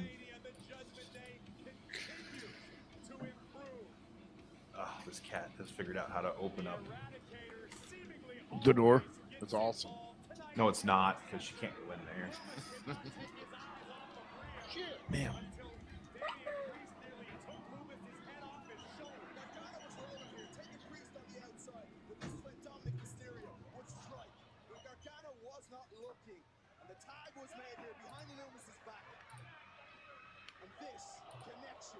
Yeah, there's been a lot of people on Twitch playing the 2K23. We didn't get early access, did we, Vince? No, we did not. And also, technically, early access doesn't start till tomorrow, so they shouldn't be playing. playing. They start today. Oh wow. 2K went ahead and said, "Let's go." I think they're releasing them like the big ass deluxe edition. Yeah, was it's today. If you pre-ordered the Tomorrow deluxe edition, will you got it. be You got it free. Tomorrow will be the downgraded version. Then it'll go live for everyone to buy. We're just getting a standard. Like we don't need. Yeah, we're just getting a standard one. We're just getting a standard one, so it won't be available till the 17th, which is fine. We can either do the My GM mode this coming Sunday, or we can wait a Sunday. I think we should wait a Sunday because I gotta do that. How are we going to do that from share like play, separate locations? share play. PS, Okay, the so PlayStation share play. I am the only one who needs a copy, I think, Uh, because it'll be on one well, I have save an file. Xbox, So, fucker. well, it doesn't matter. You won't need it. Like you're gonna. I might have to send you a PSP or PS4 controller. Oh, I can download it on my computer. Yeah, well, what it is, like through share, you'll be sharing my PlayStation online, basically. So you'll be using my PlayStation. Well, I know. But we could also get it before on we- Steam. So I mean, that's an option We too. could get it on Steam. That is. Let me look it up on Steam real quick. I'll probably grab it on Wednesday night or Thursday morning. Yeah, if we get it on Steam, then we can.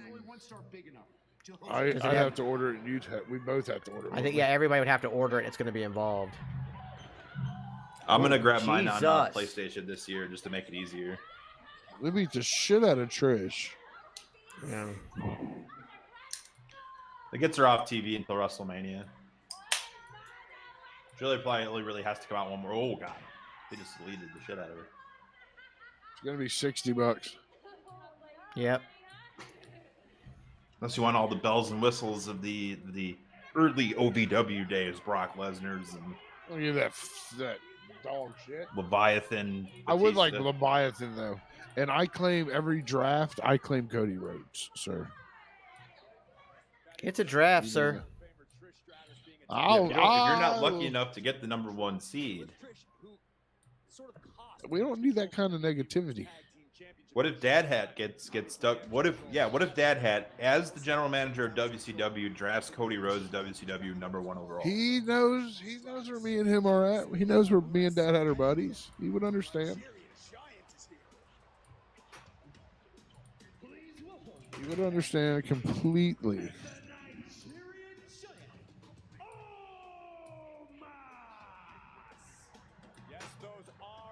Matter of moments. Face to face, Omos and Brock Lesnar. He is not dressed for a face-to-face with Brock. No, That suit he's is gonna lose not his going to sleep. last well. AK. Kay, what's going on? How's he Kay. going? Oh, Me and you guys Kay hear are- that? Me and Kay are vibe mates. We vibe the same way. Your cat is louder than Zach's dogs. I was gonna say, shit, you guys can hear that. Is he playing with the empty box? She tried to get into it, but she's too big. And then she found a ball that has like little bells in it. So she's laying there just going. And she's being an asshole because she knows she's not supposed to be in here. Okay, I had a fantastic weekend. I did absolutely nothing and a whole bunch of not jack shit. Bim. Bim, son. That's what I'm talking about. All right. So Ginger's gonna have 2 pairs of shoes in the store. I'm You have seen. the merch whore. I Is don't it any make more merch that for anything. those mall cop ones moved? No, not yet. Yeah. Yeah, Tommy bought one. Yeah, Go Tommy. Tommy. Yeah, other than Tommy, I don't think anyone else has bought one. Yeah, it's me riding a Segway. I told my mom about it. She thought it was hilarious. She's like, that's priceless. I was like, yeah, thanks.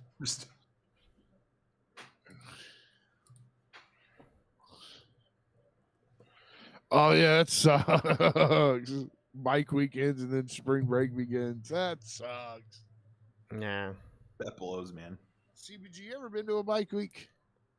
In Myrtle Beach, yeah, went to one. Okay, yeah. Now imagine Myrtle Beach and times that by like 10 and put that bitch in the middle of Florida in Daytona. Okay, so I'm pretty It's sure huge. that Streamlabs is getting like, hey, this guy has enough merch. Because there's now a server No. error of me trying to upload these shoes. No. I'll sue Streamlabs. I'm the merch whore in this business. Okay. That's hilarious. Who's Where's my mom? I'm gonna Look at text my Matt. mom. Look at Matt Ward being so sweet in chat. Look at him. Sweetie. Allison's buying the shorts on Wednesday. Yeah. It says there's gonna be a woman walking around with Ginger's face on either cheek. I should have it. No. I just text my mom. I was like, walk here. I'm gonna go. Hey, when I need a new pair of shoes, I'm buying these. They're good quality. They're one of one because I'm the only moron to buy them. Here you go, Ginger. This is my What are you on tonight? 312 wheat ales from Okay, hell yeah. Goose Island. They just relaunched it with this new packaging. We went to 312 Day where Rox and I won White Sox tickets. Go figure. Yeah, I saw that. How was the Yeah. game? We don't have the season hasn't started yet. Oh, that was just y'all out hanging out. Yeah, it's game one of the games in April, right at the beginning of the season. So it should be nice and like sub. Yeah, I was sitting there thinking, I'm like, I was sitting when he said you got tickets. I'm like, wait, I thought the season didn't start till April. Yeah, I think the tickets are in like late April. Right on. Which, like, who knows? With the way the global warming is affecting the Midwest, it might be in the middle of a heat wave. It might be a frozen glacier by then. Yeah, good luck. Yes, we actually are. We were just talking about that. We're gonna be doing like a bunch of stuff. Yeah, a bunch of stuff. Yeah, we're gonna do like a big long, like Weird. probably be like a 12 to 14 hour stream. We're gonna do my GM mode, and we're going to do a live stream of the entire like WrestleMania to WrestleMania period, and then I will then break it up week by week. I was looking at it and realized if anyone tries to stare at Allison's ass, Ginger will be staring back. I think that's why she's Two buying them. gingers. Yeah, me and CPG argue over her. Or what? Me and CPG see eye to eye on a lot of things, but when it comes to Gigi Nolan, he knows where he stands, don't you, son? Oh yeah, I'd like in her back pocket. No, you're My like arms three. around her like a belt. You're like 3 doors down, like the band. All right, sir. You're the kryptonite. If I were to hug her, you wouldn't be able to touch the bottom of her boots. Listen, sir, I am the wind beneath her wings. Y'all can fight over Not a Gigi. bird, that's I'm the gonna other be over one. there with. I'll be over there with JC Jane kicking people's faces indoors. Baby, just lonely. Oh my. I don't even know the song. All right, I gotta get something to drink before Brock F5 fucking Omos. They're gonna save that for Mania. Omar said last week that Yeah, what should happen is that Omos should get out of the ring, but he catches MVP before he gets out, and he hits MVP again, and that should be the entire build-up. Just like every week, he's just fucking MVP getting F5'd. Who do they put through a table every? They put Lana through a table every week for 5 weeks. Yep. So we got 3 weeks till Mania. We'll just we'll get. God damn it! All All three right. monstrous F5s. Streamlabs server is down, so I can't upload these shoes yet. I'll check back later. We got a ginger virus. There's probably a cream for that, His right? merch is showing up in other people's stores. You guys have nice beards. Why, thank you very much. I have made my beard my entire personality. Thus the name Superbeard. But thank you. I wonder if Lana sees tables and has PTSD from it. She actually said it was one of the best parts of her career. That's not saying much, though. Yeah, but that's what she was saying. Like, it had her in a story. She just wished it had gone somewhere. Beards are overrated. I never grow one, and that's why you'll never be a true man, Stan. Magnificent Stan has a beard like I know, about yes. as long as yours, but it's snow white, a little peppery, a little salt and pepper in it. I'm begging for my salt and pepper days. I'm just starting to get it into my hair. I'm getting, because nothing I do is half-assed, so I don't get gray hair. I get platinum silver hair. So I've got like 1 or 2 strands right now, and I'm like, give me the salt and pepper look. I'm so excited. It's the one thing about aging Magneto. I'm excited for. Yeah, give me it.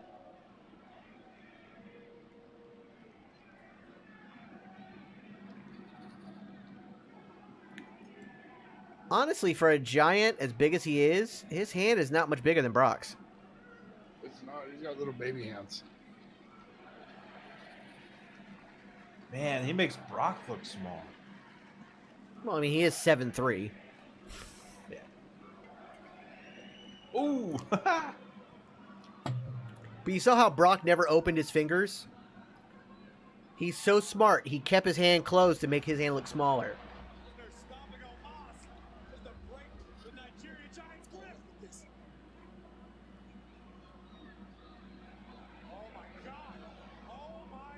Happy birthday, Chris. I make my height my whole personality. Well, one of them anyways. Hey. How tall are you, Jay Kate? Noble.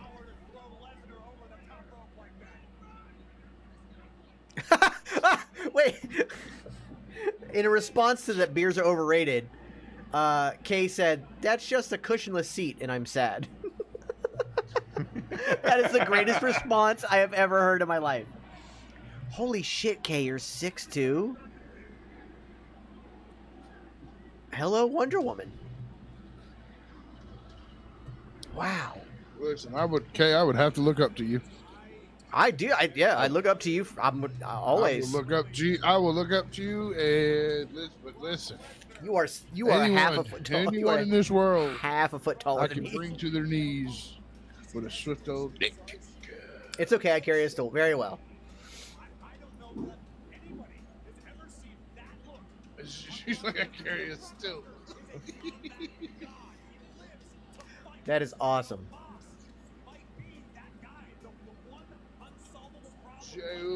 I've somehow ended up, by the way, I don't know how I did it, but I've ended up on Tall Woman TikTok all of a sudden. I was scrolling through today, and I broke my cardinal rule, and I stitched 2 videos today, and I feel dirty. But one of them is popping the fuck off for some reason. It, like, after a couple hours, it already at 4,000 views. Don't know where that happened.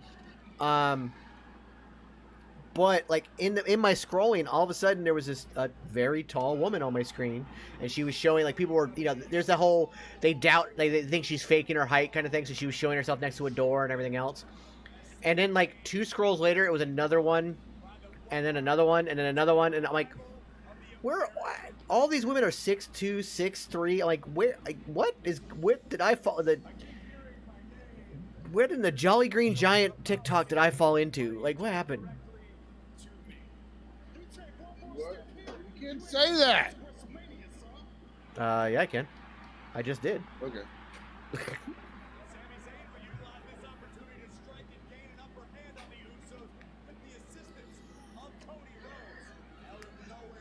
I don't follow them, Jason, so I don't really know their names, but because I remember back in the day when I very first met Paul White, aka the Big Show. I was his server at Bob Evans because I was a Bob Evans right around the corner from his house. And Cody's not talking. Oh, now he's coming out. Matter. His presence is on the screen. Well, I'm gonna tell the story anyways because he's got a long entrance. Okay. Oh, which Stitch? The John Campia one. But somewhat giant and love green. Don't know about Jolly. You seem pretty happy to me, Kay, at least on here. Blows here, about to blow. But so when I met Paul, this was 2004, 2005. First off, I was the only one willing to go wait on him. Everybody was intimidated by him. He was as tall as me sitting down. Like, he was sitting down and still as tall as I was.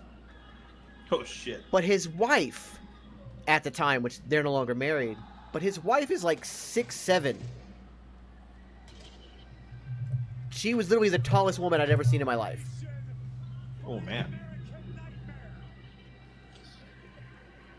Oh, all right. CPG. Yeah.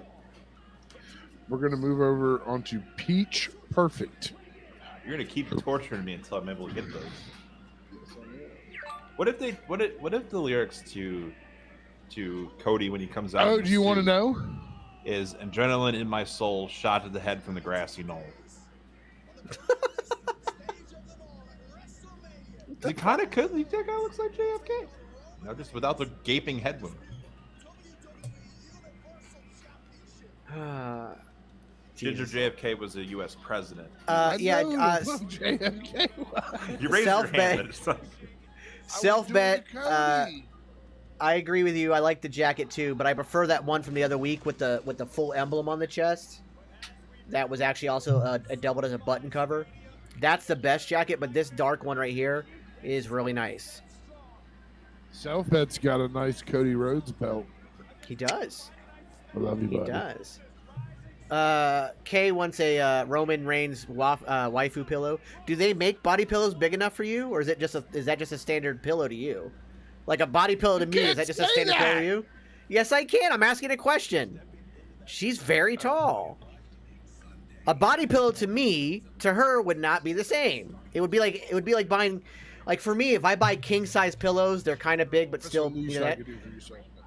For her, my body pillow could be the equivalent of a king size pillow to her. It's like a half body pillow. See? Stick of butter. I haven't forgotten about that. I'll shop it eventually.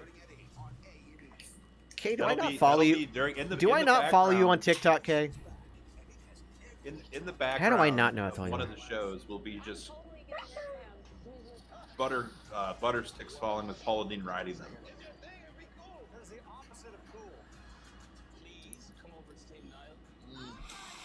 Oh, good lord! It's got such a good peachy taste. Very strong peach taste in this one. Is it like the peach rehab or the peach passion peach the zero sugar one? Yeah, I would say so. Oh, those are gonna be dangerous. Oh, dude, they're all like I'm on. I'm gonna take that as I don't follow you. Is your TikTok handle the same as your Twitch handle? Okay. Oh, we all have TikToks. That's how we all found each other. I mean, it's only literally right there. Oh, you can't see it now. I gotta get one of those for right there. Yeah. Yeah. There is a neon shop though that Rox for my birthday one year had inquired about getting the Comic Punk Guy logo as a neon sign. Ooh, and the that'd be smallest cool. one would fit in that little spot right there. No, that'd be sick. That'd be really fucking sick. That would be sick. Okay.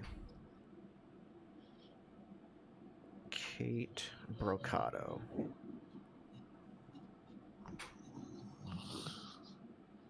All right, follow. All right, we'll all follow her real quick. Yeah, everybody go follow Kate Brocato. Let me pull up my tits out real quick. Here we go. I don't post a lot on. I've been posting a lot on TikTok, so. Shut in my head.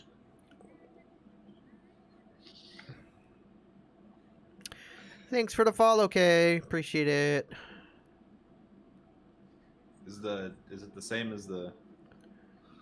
It's Kate, Kayte Brocado.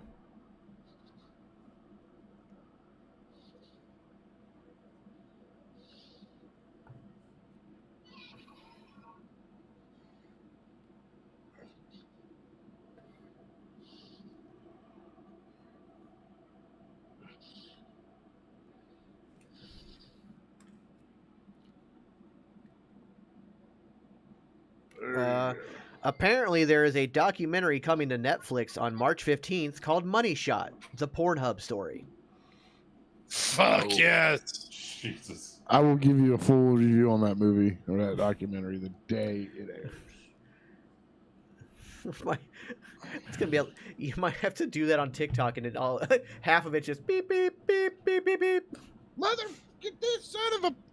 Yeah, okay, we're watching Raw. Yes, we are watching Raw. I'm gonna About go to have, silent because Cody Rhodes is about to wrestle. Cody Rhodes is gonna be wrestling LA Knight. I'm hoping LA Knight comes out and cuts a promo first. I hope Cody Rhodes smacks him in the dick. Oh, CPG. Yes. Did you hear I'm a Danhausen guy now? You weren't one before. I mean, I was okay with Danhausen, but I wasn't like a Danhausen guy. Mm. But when he punched Satnam Singh right in the dick, That's what brought you around. Changed my whole perspective on Danhausen. That is a wrestler that will do anything it takes to win. And I love it. All right.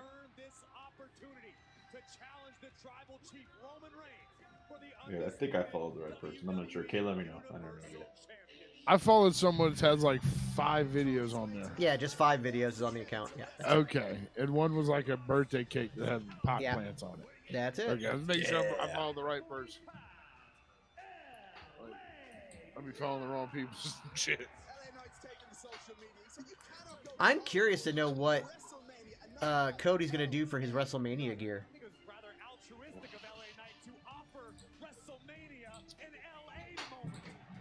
Oh my God. Hot take: I don't like LA Knight's intro music. It's not a hot take. It's just a take because no one likes it. I just don't think it fits his character. I like it.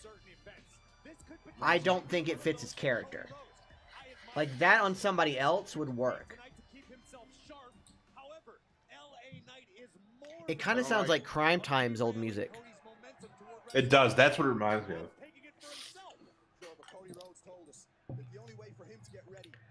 How is it we have 2 of the best promo guys in the ring and we didn't get a promo from either one of them? Because they're about to blow the lid off this place, I'm sure. Oh, I'm positive, but how much better it would have been if these 2 cut a promo on each other first? Maybe post-match promo. Maybe. About how he wants his WrestleMania. Maybe his WrestleMania opponent is somebody from Raw. That's why he's here. He gets pissed off after losing to Cody, and he's like, I haven't even heard from anyone on SmackDown for a WrestleMania opponent. And then he gets like Undertaker, Ali or something. Also, Bray Wyatt, the reason we haven't seen him is he has an undisclosed injury. That was reported on today. Oh, and that's why he's been off TV.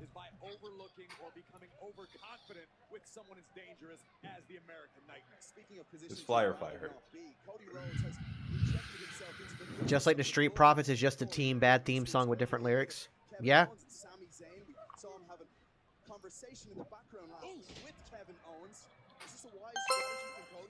Welcome to NWA Power Hour match. Hey. Did Cody and Eli Drake ever cross paths? Global Force Impact. I meant in NWA. I knew they did in Global Force, but no, Cody never actually wrestled in NWA. Cody wrestled Ring of Honor and won the NWA title.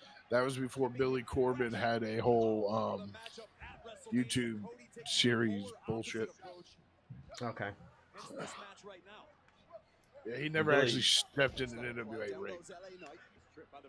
Billy Corgan several years ago said that he's done being called Billy and wants to be called William Corgan from now on, wants to be taken seriously. He's a grown man. When did And that then all the happen? Because Chicago he's never radio done- stations. Huh? Nobody in the world has ever called him William. Hey, it's the Peter Griffin dude. Then all of the Chicago radio stations called them Willie Corgan in response. Dude, you know the Peter Griffin dude from TikTok? Oh yeah, he's right there. He's in the crowd. Dressed as Peter Griffin? Yeah. Dressed as fucking Peter. He's like the real life Peter Griffin. He talks like him, looks like him, everything. He's put on more weight. He's gotten bigger.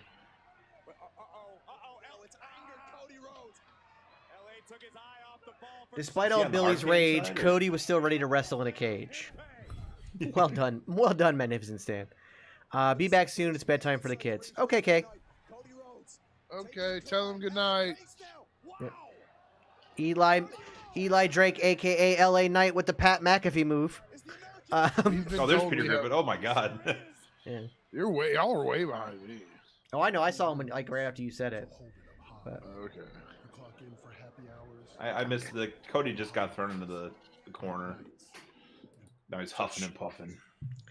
So you hear the song on this Modelo commercial? It's the good, the bad, and the ugly theme done in a different, like a kind of like a remix version. I had considered using that as my entrance music before going with Ladies and Gentlemen, because I loved the S&M version of like that Metallica played on the S&M album with the San Francisco Symphony Orchestra. Well, you are way behind, aren't you?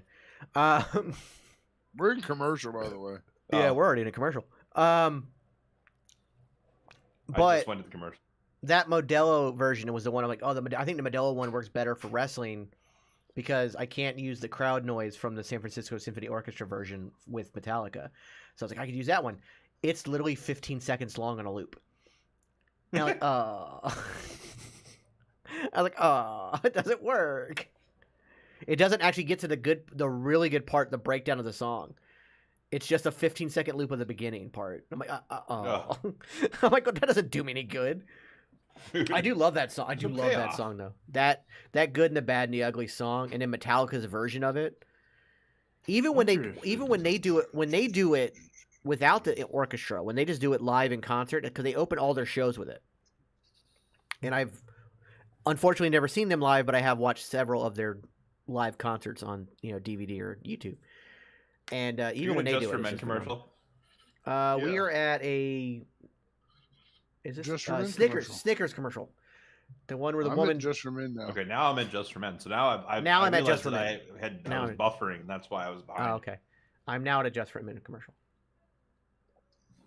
Dude, don't cover it up. Salt and pepper's the way to go, bro. You're just lying to yourself and everyone else. That was eyebrow filler in her for dudes. Mm-hmm. Oh, I got plenty of eyebrows. I'm good there. The fact that I literally have to trim my eyebrows damn near every day to keep them from just being trying to hide. Ah! Like mine is just like it's full on like the Little Shop of Horrors coming out. Like it's just like I was gonna say I couldn't remember the name of the dude.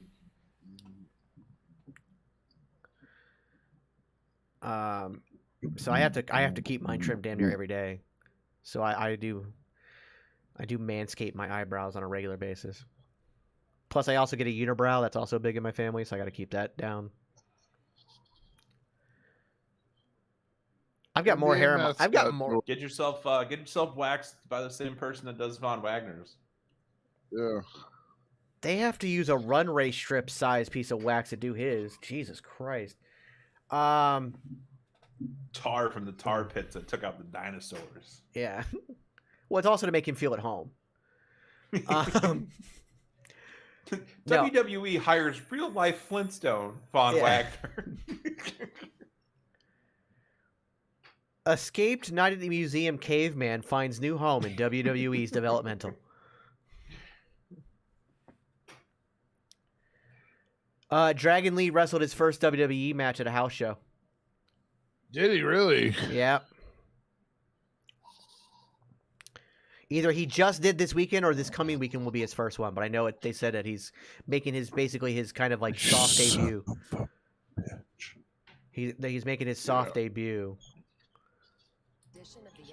I envy them people that get to see Dragon Lee in a little armory right now, you little assholes. Oh, I know, like him at a live show too, just letting him go off. And he's going to be so, the first match, like, I don't care how long you've been in the career, you get to a bigger company or even a new company, you're always excited for that first show. Yeah, I'm going back in April when they come back to the town to go see them. I just found out there's a lot of local shows coming. There's a lot of shows coming locally. I don't know why they're not coming to Crystal River again. It makes me very upset because I want them to come back to Crystal River so I can go. If you've never Then again, been to NXT Live, come to Florida so you can come see it. Doug Rains, thanks for liking the stream on Facebook. You got yourself a Janteen T-Rex. Denton T-Rex, Denton T-Rex. It was last weekend at the NXT house show. Okay, so yeah, so it just happened. But like, I want like, the only problem is that it would most likely be a Friday night when they would do the house show in Crystal River. So I can't go anyways because nobody can run the stream. Yeah, good point. Because I'm the only one with access to the stream labs. Like, and I can't figure out a way to make it to where other people can have that same access. Yeah, your guess is as good as mine. Big uppercut. LA Knight's rock to the corner. He goes, evaded by Cody. Cody's looking fresh. Power slam by Rhodes, and now it's Nite in jeopardy. Oh, nice. Looking energized. Cody Rhodes. Disaster kick. Hooks the leg now. Cody to put away LA Knight. The kick's out at 2. Cody can't believe it. Cody. Come on. Come on. Cody Cutter misses. Boom, bitch. All right. I mean, they're putting on a pretty decent match, wouldn't you say? Yeah, they are. Yeah. Oh yeah. I think even though we know like LA Knight's gonna lose, this will be a good highlight for him. Cutter. Cody Cutter.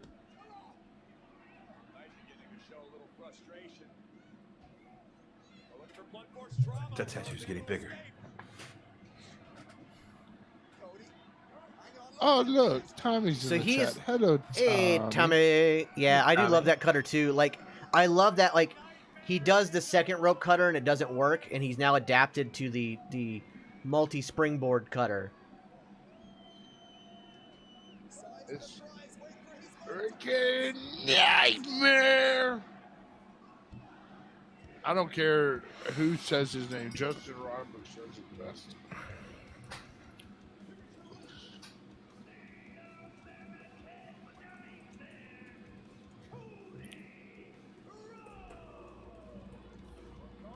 Are they in Florida tonight? I don't think so. Where is Raw tonight? I forgot. Rhode Island. Huh. Rhode Island.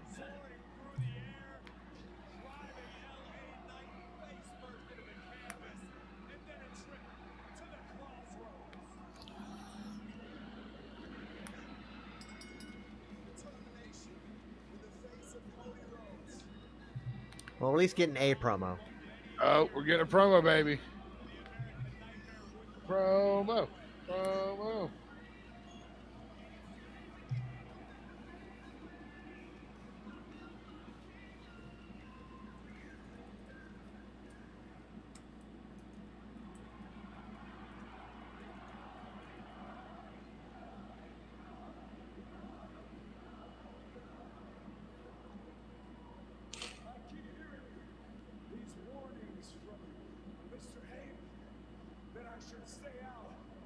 Bloodline business.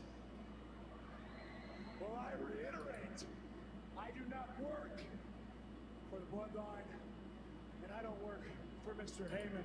So if I want Yes, to you come can. out here, stand side by side with Sami Zayn, I can do that. If I want to come out here and fight alongside Kevin Owens, I can do that. Oops, too late. And I also hear Mr. Heyman say, don't make this personal. Okay. It has been personal. I can't hear Cody because you're talking over him. Don't make it personal. What a joke. It has been personal. Since I first appeared on this show at 21 years old in front of these same cameramen. It's personal. When week after week I'm choked up, fighting back tears with every sentence. It's personal when you wear a protective coat of armor, and I'm not talking about my robe. I'm talking about a tailored suit, and the reason I wear it is not because I think I am somebody. It's because I want to be somebody. Good God, he's good at this. He is fucking phenomenal. Amazing. About acknowledging Roman Reigns, I acknowledge you, damn it. You need to acknowledge me. What? I am not perfect, but You my need to time acknowledge since me. I came back to the WWE has been perfect. I am undefeated. I grew up thinking that I was a prince in this industry, but I've got no crown, no chip, no master sword, no undisputed WWE Zelda reference. Universal Championship. And on April 2nd,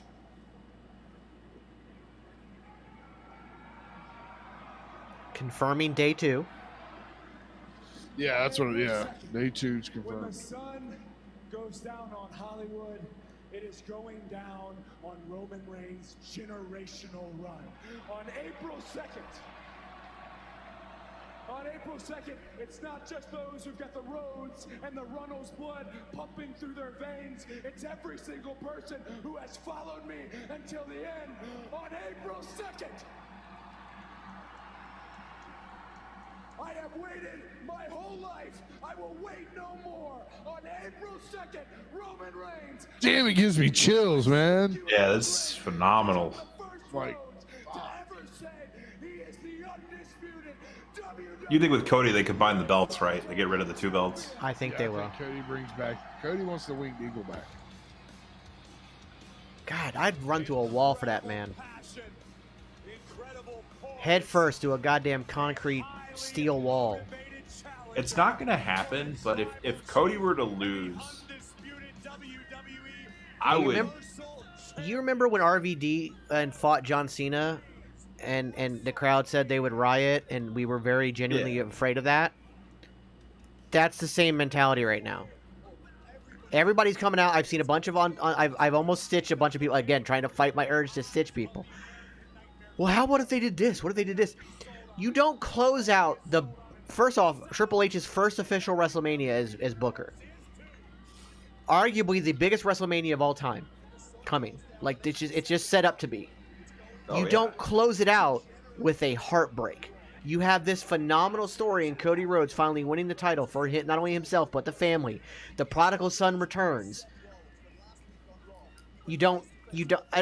Every scenario I've seen is not even close to half-ass way to, oh, well, here's how we can justify him losing so that Roman can get to 1,000 days. Fuck your 1,000 days. Yeah. He's at a point where that doesn't mean shit. Yeah. He's been unbeatable for 2 years. 3 almost. SummerSlam will be 3. Yeah. Yes, McGruber. Fuck Cody. I hope he wins.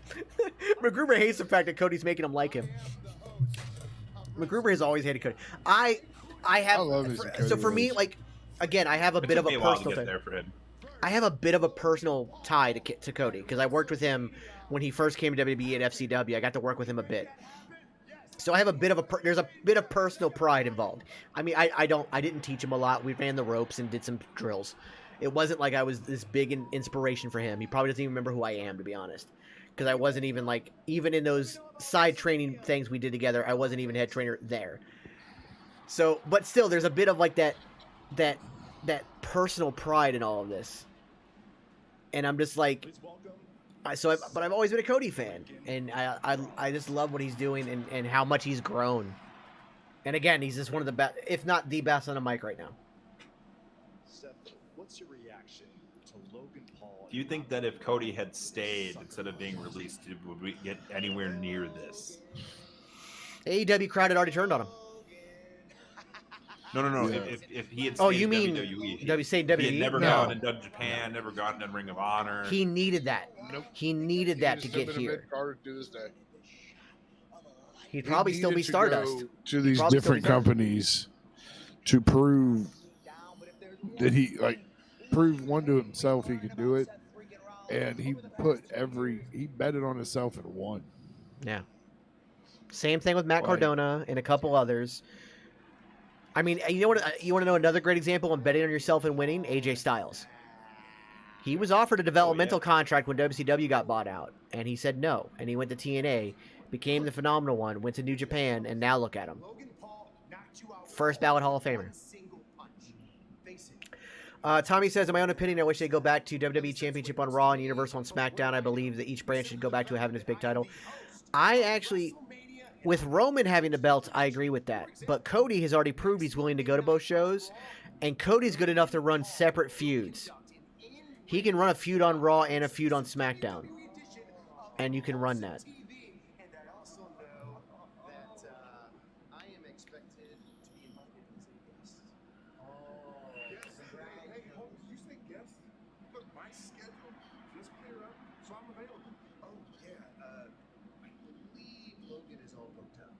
We're going to, I think we're getting Sad Corbin again. A variation of it. It's the best Corbin's had since the Lone Wolf was Sad Corbin.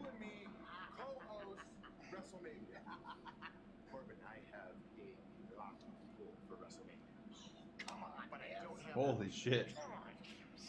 It defies, on the 8th of April in Washington Hall, Defy Wrestling Champion Swerve Strickland versus Nick Wayne. That's going to blow the roof off that fucking place. That place is going to go nuts, especially if Nick Wayne wins.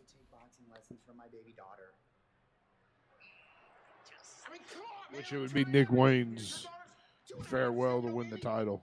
And then once he loses it, he can transition to AEW.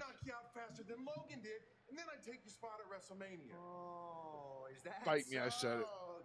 We're going to get Seth Rollins versus Baron Corbin in a squash match where Baron gets squashed. Seth freaking Rollins is in a fighting mood, so let's make it official. You, me, tonight. I'll see you out there, buddy. Bronson Reed. He's so big. So he wears big. A full-size backpack as a man satchel. We have photo proof. Look at Rick Boogs' face. It just looks like one of those cops that's like, hey, we got a 22. You coming down to the station? Burp. Burp. Burp. Burp. Burp. Burp.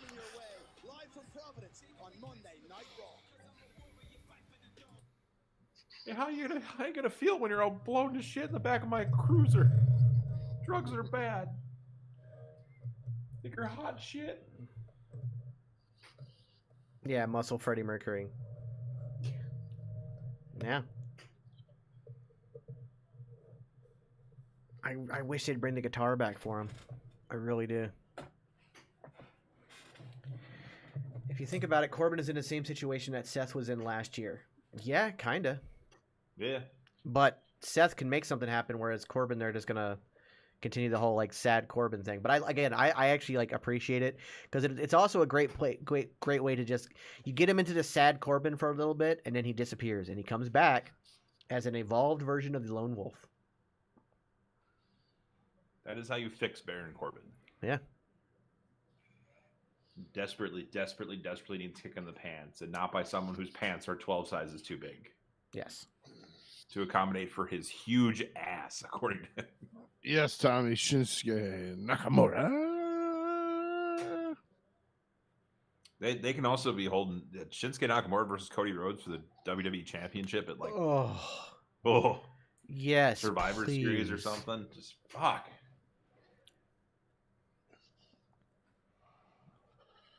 Oh, I would love that. Because with Cody there too, he could be a chip for a lot of guys whose contracts are going to expire for them to stay. Oh, we got you a match with Cody, or we can give you a match with Cody.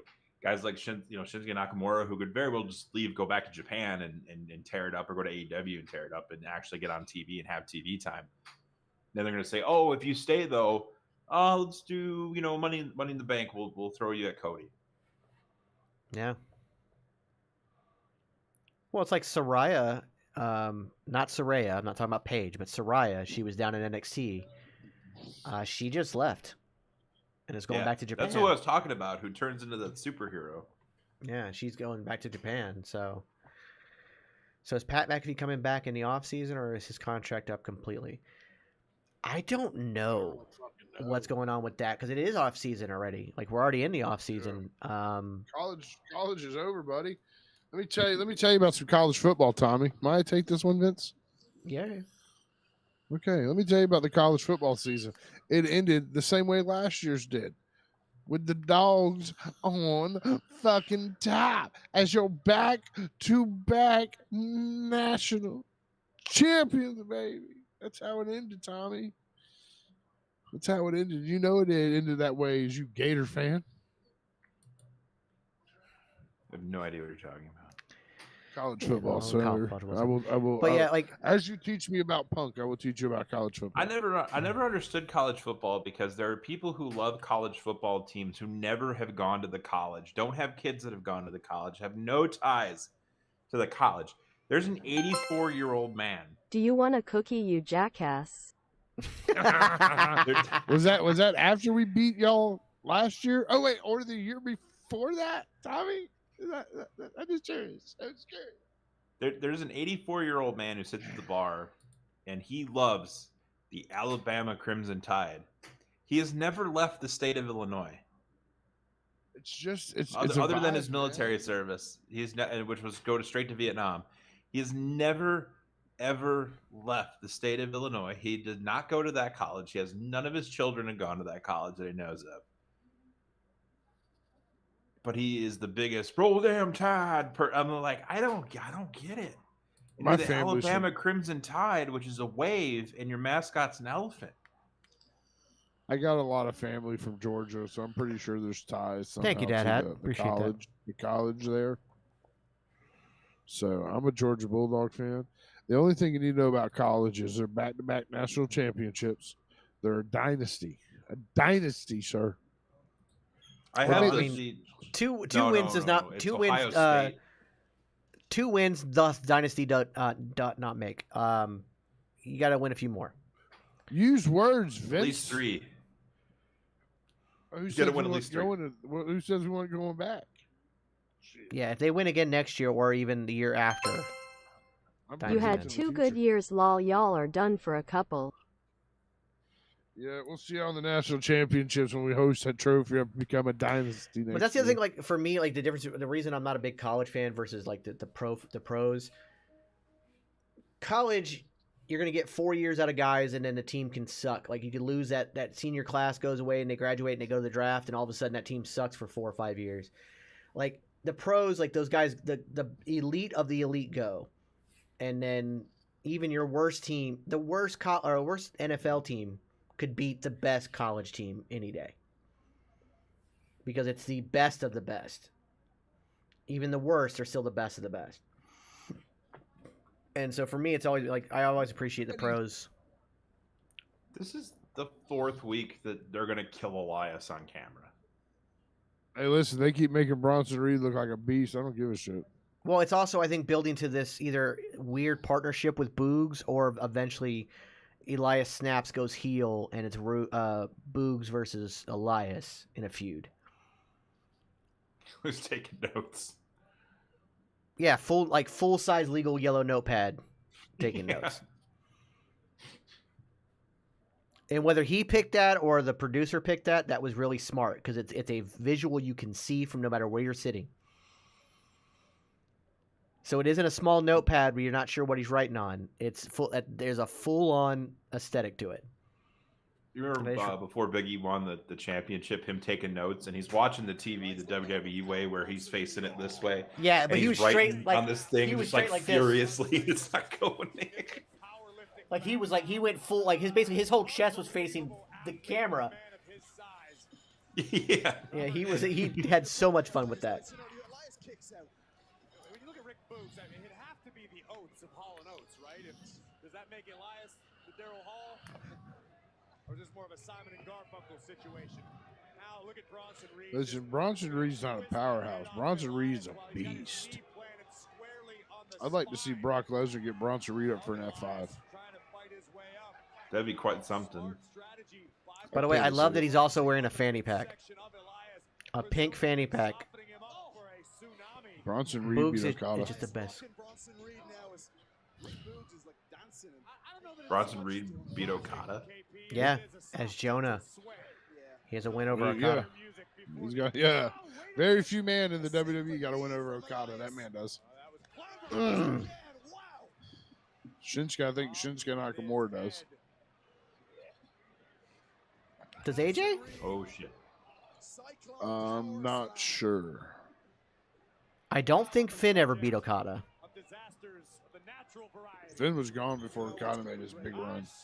That's what I mean. Like, I don't think like he was there, but he wasn't on his big run. So I don't think they ever even crossed paths, really. I don't ever want to take that. Big jeez. That or the Yokozuna bonsai drop? No, thank you.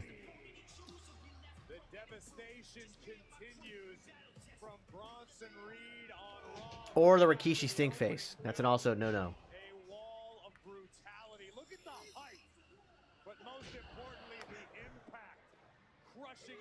Cool. I love how Bronson looked at his arm like he was like cocking it up like a gun before he clotheslined him.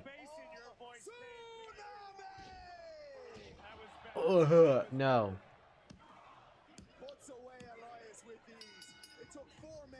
Battle tested.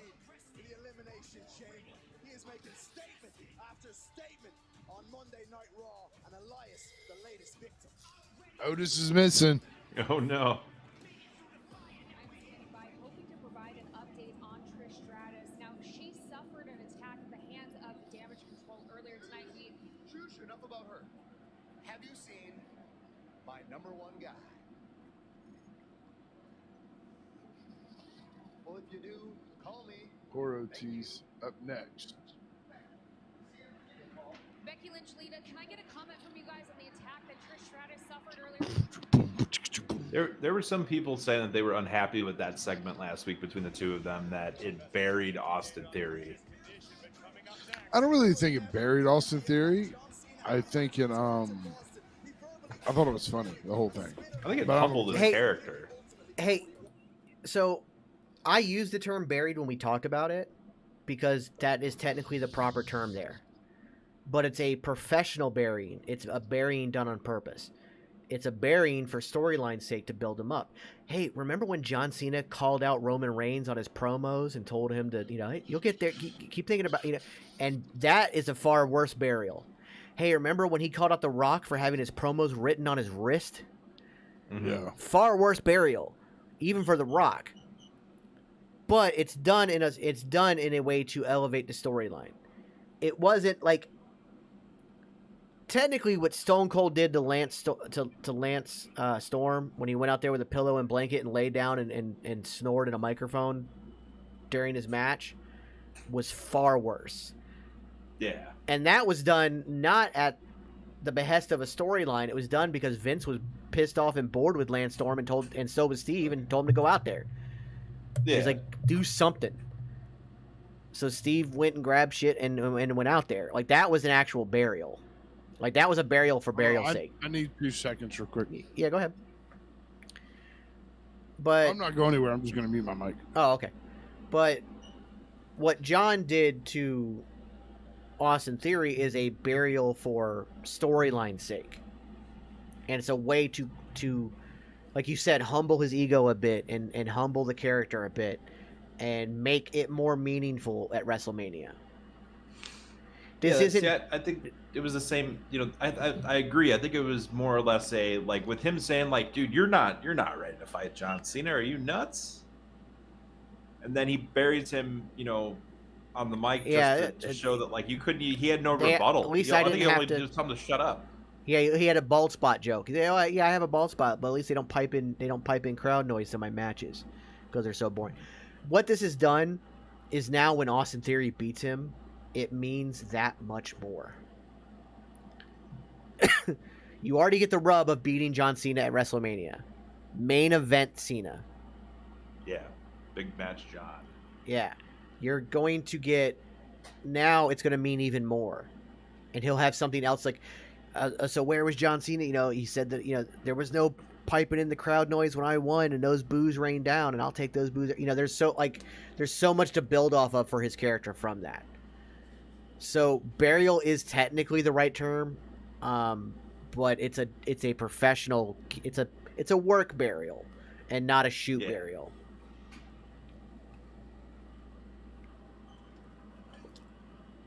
Oh, speaking of works and shoots, when Ginger gets back, I have a quick announcement about Friday Night Fight Night.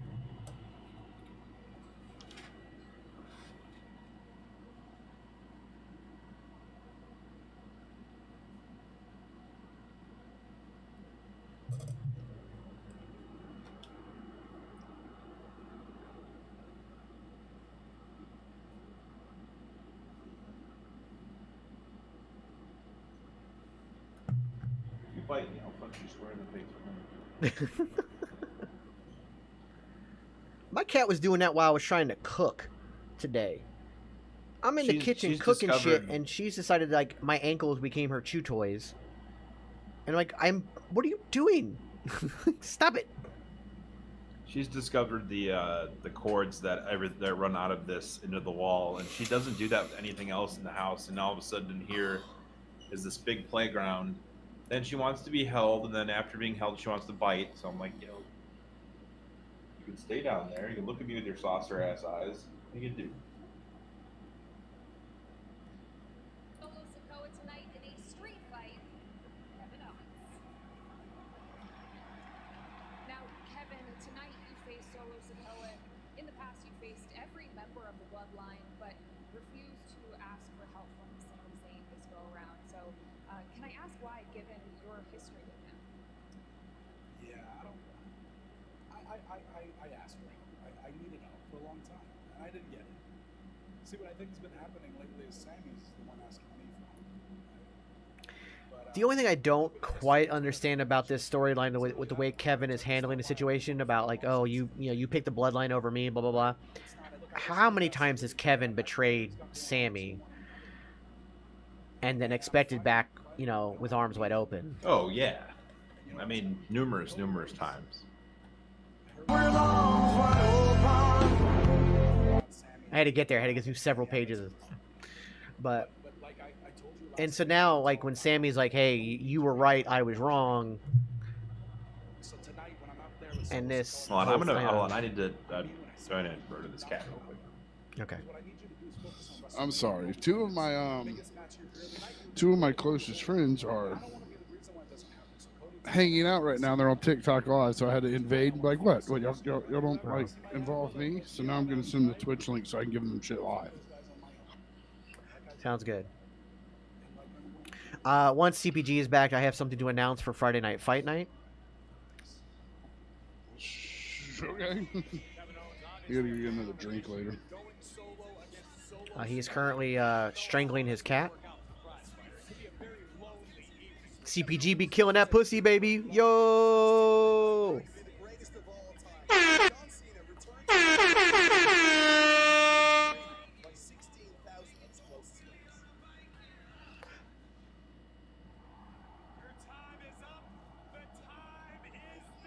Bam.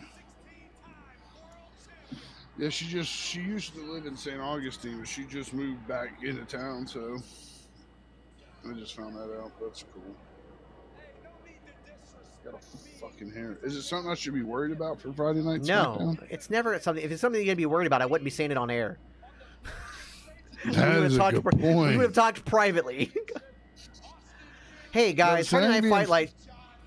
Hey guys, just want to make an announcement. Is everybody sitting down? Great. Friday Night Fight Night is now canceled permanently. Fuck that show. No, I'm not doing. No, I wouldn't fucking do that shit. If it's gonna be said on air, it's gonna be something good. Something. After opportunity, I think I'm gonna say this, but I think Theory should go over at Mania. Oh, that's the whole reason he did this. It's a work burial, so that the win now means even more. Yeah. he would have already gotten the rub from big match John Cena and a win over him at WrestleMania. But now it means even more. Now it's an aha, I told you so. Look at me. I can shove it in your face. Look how wrong you were. You know, so there's even more. It actually elevates the win even more. It makes him look real strong in the win. He could come out the Monday after Raw and say, "Told you so. I am now and also the face of this company," kind of thing. And also to mock him more, be like, I'm gonna do something that John tried to do, and I'm gonna do it better. Here's an open challenge for the United States title. Boom, Braun Breaker, or somebody else comes out, and there you go. Yeah. You really are a dumb son of a bitch. Rethink. I didn't say no because I gave up. Kind of nervous about this news, but let's go. There he is. So while they're doing the recap of John Cena burying Austin here, for Friday Night Fight Night, we mentioned it. Either it was Wrecking, it might have been Wrecking Crew when we talked about the United Elite Wrestling show on June 3rd. That's coming up. Yeah, I think we spoke about that. Yeah, and Tommy's been working on that for us, trying to get us a nice lead on that. I have a lead on it as well, as one of the superstars featured on that poster and who will be on that card, and a good friend of mine, Eddie Torres, will be on Friday Night Fight Night at 7 p.m. for a full interview. Hey! Eddie Torres. By the way, Eddie Torres of State Line, an incredibly popular tag team in the Southeast, who's also been on multiple NXT episodes. Very cool. Fuck yeah, dude, that's awesome. So it's going to be weird. You know what we need for that? We need another drink. I'll be right. I love while you were gone, he's like, is it something bad? Dude, I'm not going to say on air and be like announcing a show. Yeah. Hey guys, by the way, you guys love Friday Night Fight Nights? Well, fuck all y'all. We've canceled it permanently. I'm not like, it's gone. Yeah, it's like. That's cool, man. Yeah, I love it. I love Eddie to death. And I have a match. So you guys, like, we've talked about how I have my one match that's on YouTube from my last charity match.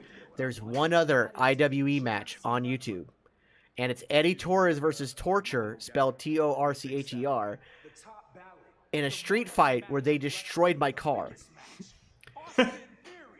Torture. No, I think Eddie got body slammed on my hood. My hood was already jacked up. It was literally a junker car. So we will also have a match to watch from back in mine and Eddie's days. The only other IWE match that's on YouTube is the Eddie Torres versus Torture street fight, where they damaged the shit out of my car. So we have that to watch. You'll have to wait a second, Tommy, because I need everyone's help. I have White Haze. Excuse me. Caucasian American Haze. No, it's what the fucking can says. White Haze. Okay. What makes this drink a little different is the can is textured. Like the Ultra. Yes. It's textured just like the Ultra. It's got a nice feel in your hand. I feel like I'm drinking White Claws for men. You know what they're setting up right now is you have Theory's going to beat Cena and just be a monster for a bit, but Montez Ford is going to be the one that takes the U.S. title off of Austin Theory. That could be too, and I like that. Tommy says he wasn't here for the last 5 minutes. Okay. So one of these superstars that are going to be on the United Elite Wrestling show happens to be a good friend of mine from way back in the day, a man named Eddie Torres. And Eddie has agreed to come on Friday Night Fight Night at 7 p.m. To do a full interview / pitch the show. Oh, that's right. Nothing. And I think I think Ginger sees Jesus. You heard it here first. It tastes just like it. Is it really? Oh man. CPG. And yes, Jason, Super Bro. If you find these, you buy them on a Friday so you don't have to go to work Saturday and just drink them all. Yeah, Eddie. I really hope the Eddie and Torture match. My brother's girlfriend or fiance at the time, Amy, handed the match to Torture so he could do his fire breath. Torture would come out and do the whole spit and fire thing. And he was kind of built like Bam Bam Bigelow. And he would come out and do the boy. Yeah. There's some guy in the crowd. His shirt says "Rob is war." He may have been verbally undressed by the GOAT, as you say, John Cena. Coming your way on Monday Night Raw. Has what he wants for a match at Monday Night Raw. That's 19 days away. In front of Austin Theory is Angelo Dawkins. Icons. It's one-on-one. The prototype. On Monday Night Raw. Unleash the ruthless aggression pack. I heard there's one of the Dominate Cenas is a action figure. Like the action figure John Cena is a playable character. Like I heard that the kind of like rewards for doing stuff give you all kinds of crazy shit. Like What's today's they're date? really not 14th? telling everybody what's in this game. 13th. Today's the 13th. Yeah, They no, gave there's everyone a day early. Yeah, they gave it people a day early. Yeah, there's It could- early access if you pre-ordered one of the editions. I think that it was supposed to be tomorrow, but people are playing it today. I think there might have either been a mistake or they just went ahead and released it a day early. There's going to be a Mario movie, and I'm so fucking excited for it. I don't know if it's the monsters I've been drinking or the weed I've been smoking, but it seems like that should win an Oscar. Believe it or not, Speaking of Oscars, I'm actually kind of excited for the movie. me too. I have some great news, CPG. What is that? Okay, we're going to talk. So we were since Shazam was kind of ruined for all of us with the commercials Friday night. We decided, Superbeer decided not to watch it, not to cover it this week. Then we forgot what we were going to cover. Yeah, we talked We had about a it. 15-minute long conversation about what we thought we were going to cover. And then I have to say, I came up and I stepped up to the plate, CPG. Rubbed my feet in the ground, gripped my bat. I looked that picture right in the eye. I said, let's cover movies that should have won Oscars. And out of Super Beard's mouth was, that's a great idea. So in my eyes, I cranked back and I went, clock, see ya, bitch. I had a good idea for once. Especially on the heels of like Brendan Fraser winning an Oscar, as well as Ki Hong Kyun winning the Oscar for Everything Everywhere All at Once, which that dominated the Oscars this past week, and rightfully so. Although I still think Angela Bassett should have won Best Supporting Actress. I think her performance was incredibly powerful in Black Panther 2. Yeah. But Jamie Lee Curtis also did a really good job at Everything Everywhere All at Once. But the fact that, by the I way, didn't know she was in that. Brendan Fraser and Ki Hong Kyun were in Encino Man together. I forgot he was in Encino Man. Like I knew shit. Brendan Fraser was, but I forgot he had been, and that was one of his last films. But that we're talking about, Data from Goonies, and of course the short round from Raiders of the Lost, or no, Temple Doom. Temple of Doom. So like he won an Oscar for Best Supporting, and then Brendan Fraser won. So that's huge, and those people they're very deserving, not just for the movies they did, but for their careers. But we were also talking about he watched The Man in the Iron Mask, and that's an incredible film. So underrated. So I've underrated. never seen it. It's the best Three Musketeers movie. It is the best. You guys have to remember, I only consume like two kinds of media. Yeah, I know. I haven't seen Everything Everywhere All at Once. I probably won't, just because it's derivative of the multiverse stuff that Marvel was doing. It is an exceptionally good film. I liked it a lot.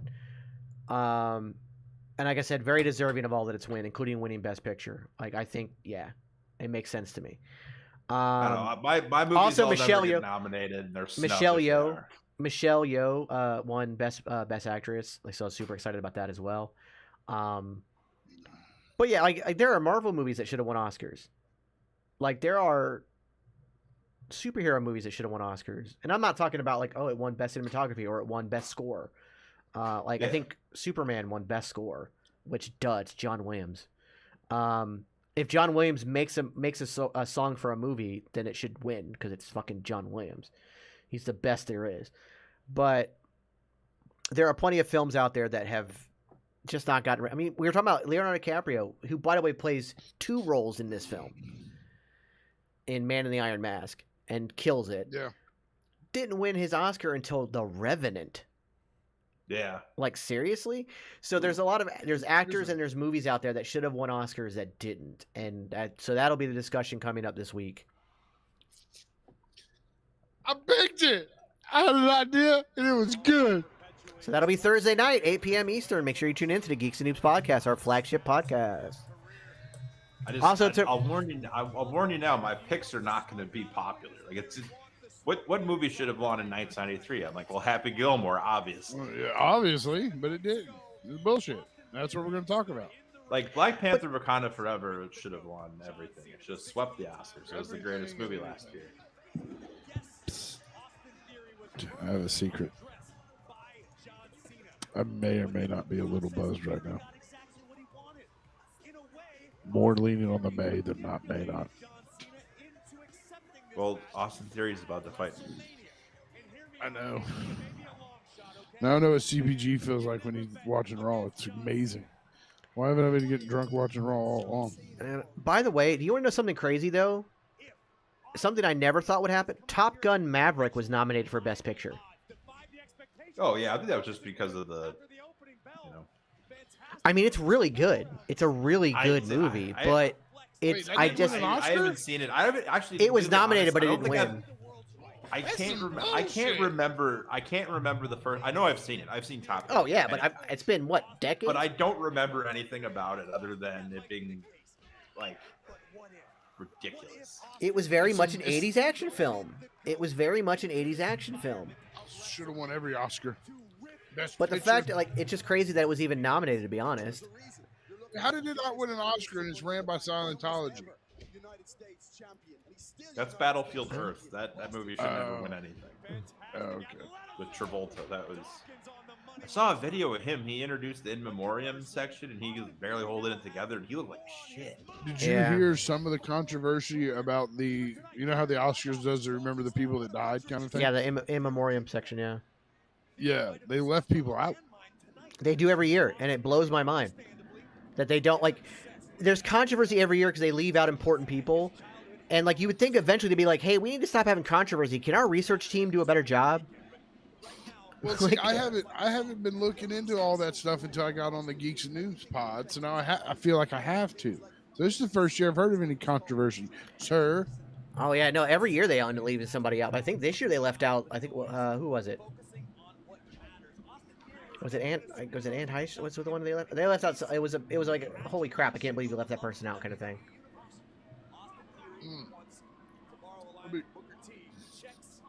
Yeah.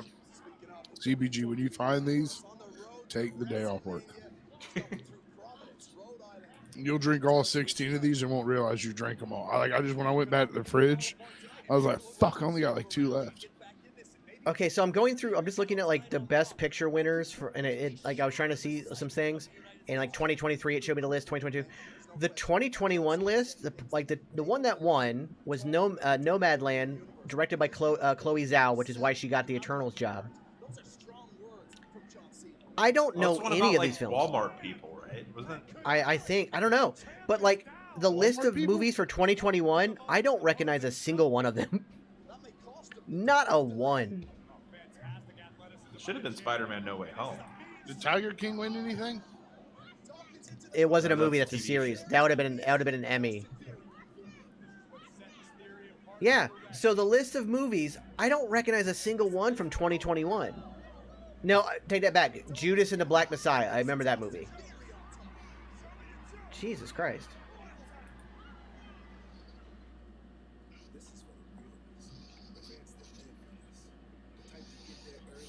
So the closest we ever got to a comic book movie winning Best Picture was in 2020 with Joker.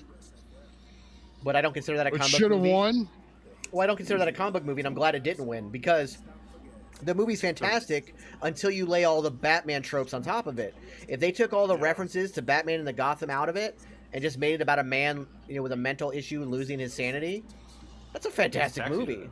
Yeah, it's a fantastic movie. You know what I'm excited to see? I'm excited to see this Dungeons and Dragons movie.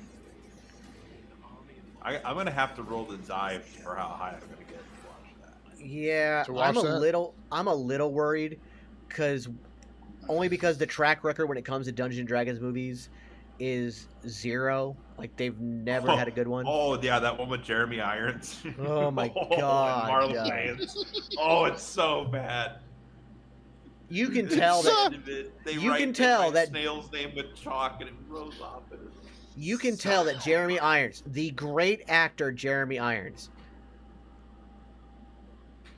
is phoning in every scene. He is phoning in every scene, and you can tell, and he makes sure you can tell. He lets the audience know. He lets that audience know that fuck this movie. He's like, I somehow got stuck on this, and I don't know how. I don't know what my agent was thinking. I don't know how we agreed to this. Fuck this movie. So yeah, I'm a little worried, but I am gonna go see it. And I will see Shazam, but like the fact that literally the trailers literally give you the entire plot and then the post-credit scene. It's like I'll see it when it comes out on HBO Max. Yeah, I may wait. I may wait. Here it is, Scary Barry. If you're in the state of Florida, look at your local Circle K's. That should be like a salt, right? Yes. Scary Barry is supposed to be a salt.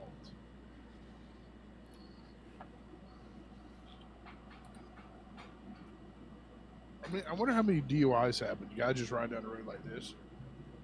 That's how you get out of a DUI. What are you drinking, Monster?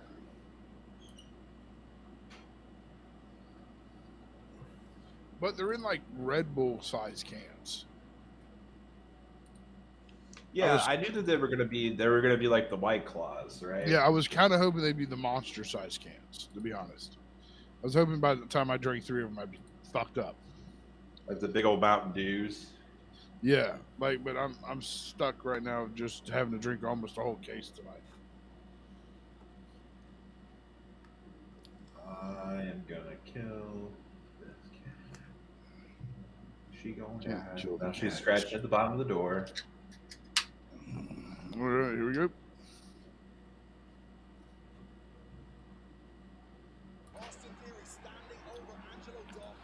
Oh, I'm fucked.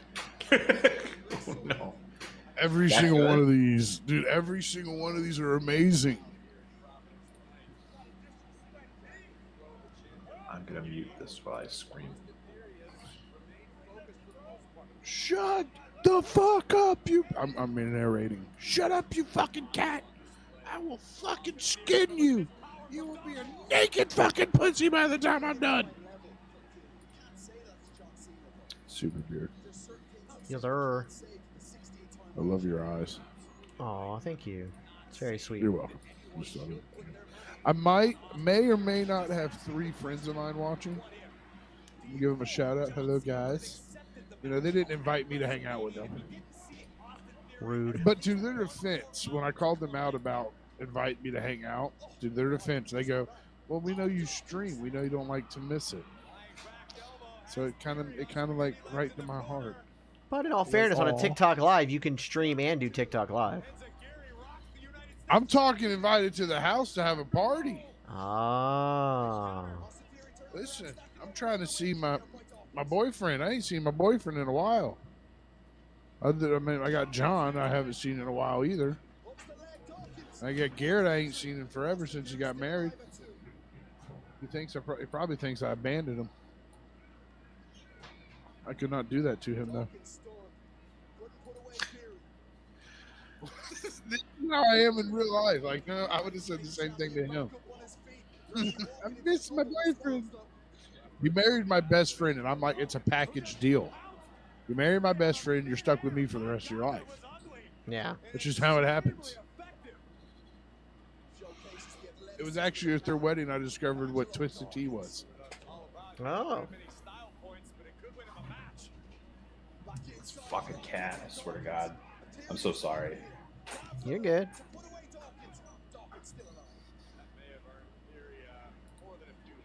She's never like been this rambunctious. Usually she's like cocked out by now.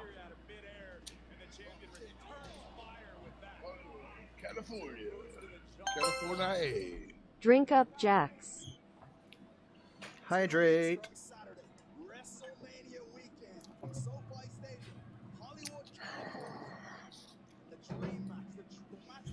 They're so good. You know how like the bite you would get from like beer or from almost like the Mountain Dew Hards, how it still has that little bit of kick. Yeah, a little bit of twinge on it. Yeah, these have none of that. Hydrate. Twinge. This is AJ Hoover Gee, they're trying to get you done. drunk, man. I got 2 more of the white ones left.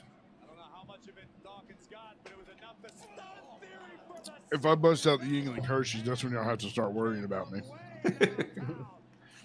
You had nothing but a picture of you butt ass naked with the 6-man title across your. Yeah, listen here, sir. That's not what happened.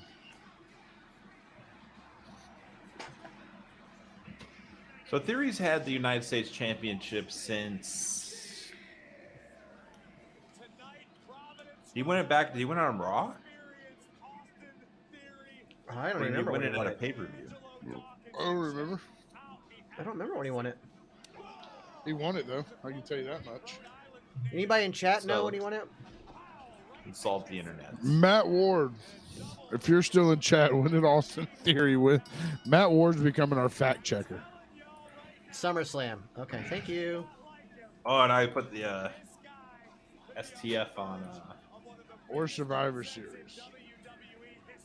Yeah, because he won it, lost it, and then won it back because he was pissed off that he lost it. Yeah, and then he went after.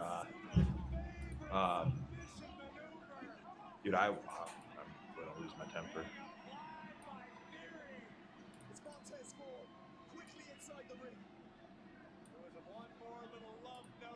It's a triple threat match between Seth and Lashley. Okay, yeah. It's straight up Survivor Series triple threat. Man, I love our chat. They're very knowledgeable. We're not. We're just here.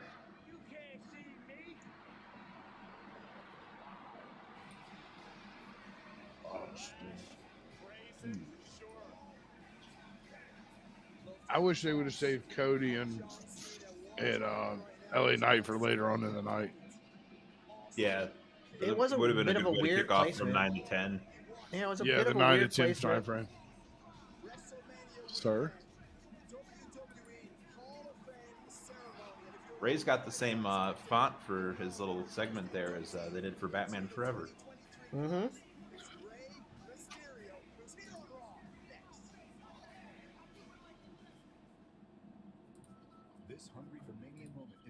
The rumor, I don't know if it got confirmed yet, is that Conan is inducting Ray. Yeah, As that's far what I as I heard. understand, it's still just a rumor. All I've ever wanted was a chance. Then Hogan said on his YouTube or something who his tag team pick was. It was these two brothers. I can't remember who it was, but he's like, brother, if I had to tell you, brother, that this is who I'd pick, brother. And you're just like, shut up, Terry. Back in your hole. Brother, let me tell you here, brother. Like who goes in like with Ray, like in the same class as Rey Mysterio though? That's a headliner. So you That's have what to I have a was tag saying. team. The tag team should be Los Guerreros, right? I mean, that would round it out. They have Chavo except. Yeah. Okay, chicken soup. I really want that personal price plan. Mr. and Mrs. Alvarez. Maybe they'll induct the Shockmaster this year. Maybe Victoria for the women. She's about ready. Yeah, she's ready. Yeah, he should Use absolutely. China as your postmortem, which I think is going to happen. also plays piano. Yeah. Like a good neighbor, State Farm is there. Call or click to get a quote For your today. tag team, yeah, Los Guerreros would be good. They've already done What's New chat Age think? Outlaws. Well, the New Age Chat. Outlaws, the New Age Outlaws went DX though, so they can go on their own. I want to know what the chat thinks. What's the chat think? Who do y'all think's going to go into the Hall of Fame? If you had to pick a tag team, what tag team deserves to go in the Hall of Fame? Toxic Turtles. Petition every fucking year. Never fucking happens. Bullshit. Midnight Express. Midnight Express. That's enough 5G for today. Fast and powerful nationwide 5G on all plans.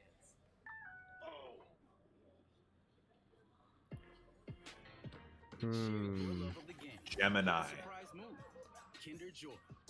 Remember those two big bastards? Chuck and Billy? Two twins? No, Gemini, the twins. No, I know, but I'm saying there's a team to go in. Chuck and Billy. Oh yeah, Chuck and Billy. Yeah. Yeah, but Billy's over in a different company right now. Yeah. So Arby stepped in to pick up that slack. $5 crispy fish. Rosie and Jamal. It'll be a Umaga. Oh yeah. Well, the post-mortem's gonna be China. It might be Umaga because they've been doing all that push for the references to Umaga.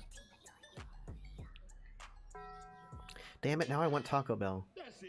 Yeah. Even though I made Southwest pork flautas, which are like they're basically like that, like they're like grilled burrito kind of things, and I made them from scratch. And the female rumored is Stacy Keebler. Oh, I did hear that also. They were like it was pretty much a done deal. They're just waiting on the final yeses and all this sort of stuff. Which, okay, I guess. She didn't win any championships or anything, did she? If she did, it was probably for a minute. Like Did she ever literally win? a minute. Matt Ward, did Stacy Keebler ever win a championship? The Duchess of Dudleyville doesn't count. Yeah, no, it doesn't. I'll be right back.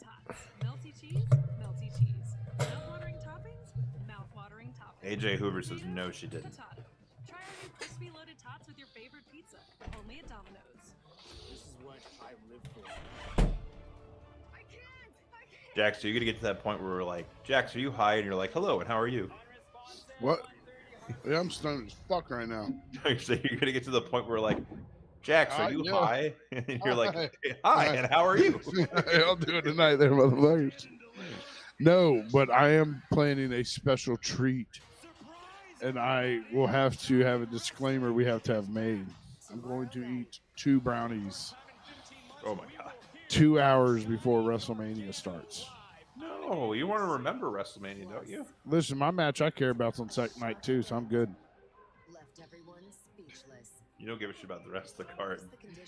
Cody's just coast wrestling through. night too. Dude, like, I'm a Cody mark. Yeah. If anything, dude, like I bought every action figure he's owned. He's come out with. Like, if I had the money, I'd own every shirt. Like I went to San Antonio, and it's no secret that it was a treated trip for me. Because I want it that way. Tell me why. Why? I don't even know that song either. But so I bought a Cody Rhodes weight belt because they're selling them things now. Oh, And nice. like you can ask Superbeard, legit weight belt. But I didn't buy it for myself. I bought it to gift to Self-Bet as a thank you for opening his house and everything. And dude, but you can ask them, dude. I almost plan on going to meet Cody Rhodes that Sunday, even if I had to walk. I love me some Cody. But this is what we're seeing right now is some of Cody's best work. Oh yeah, for sure. And I followed Cody, like I majorly started following Cody when he left. Because I was a fan of I've always been like my great grandmother and my grandmother could tell you who Dusty Rhodes was. Mm-hmm. Like they didn't know jack shit about wrestling. My grandmother didn't, who lived with us, but she could tell you who Dusty Rhodes was. So I've always had that connection to the Rhodes family. So I followed him, but out of all the work I've seen him do in Ring of Honor, Impact, New Japan, anywhere he's gone, we are seeing some of the best work Cody Rhodes is doing today. By far. Next week. Now was next his week promo? They're getting together again next week. Roman's going to be on Raw, and so is Cody. Yeah, but he also said, I'm going to give him a chance to acknowledge Roman Reigns. He did during his promo. He said, Roman, I acknowledge you. Yeah. He acknowledged him. You will acknowledge your tribal chief. And at that moment, you will make the biggest personal and the business decision of your entire life. You will decide, Paul, did you shave this morning? Whether you are a challenger or you are a problem. That's usually his move, though, when he's sweating that his guy's not going to win. Yeah. Are a problem that Roman Reigns would love to personally solve.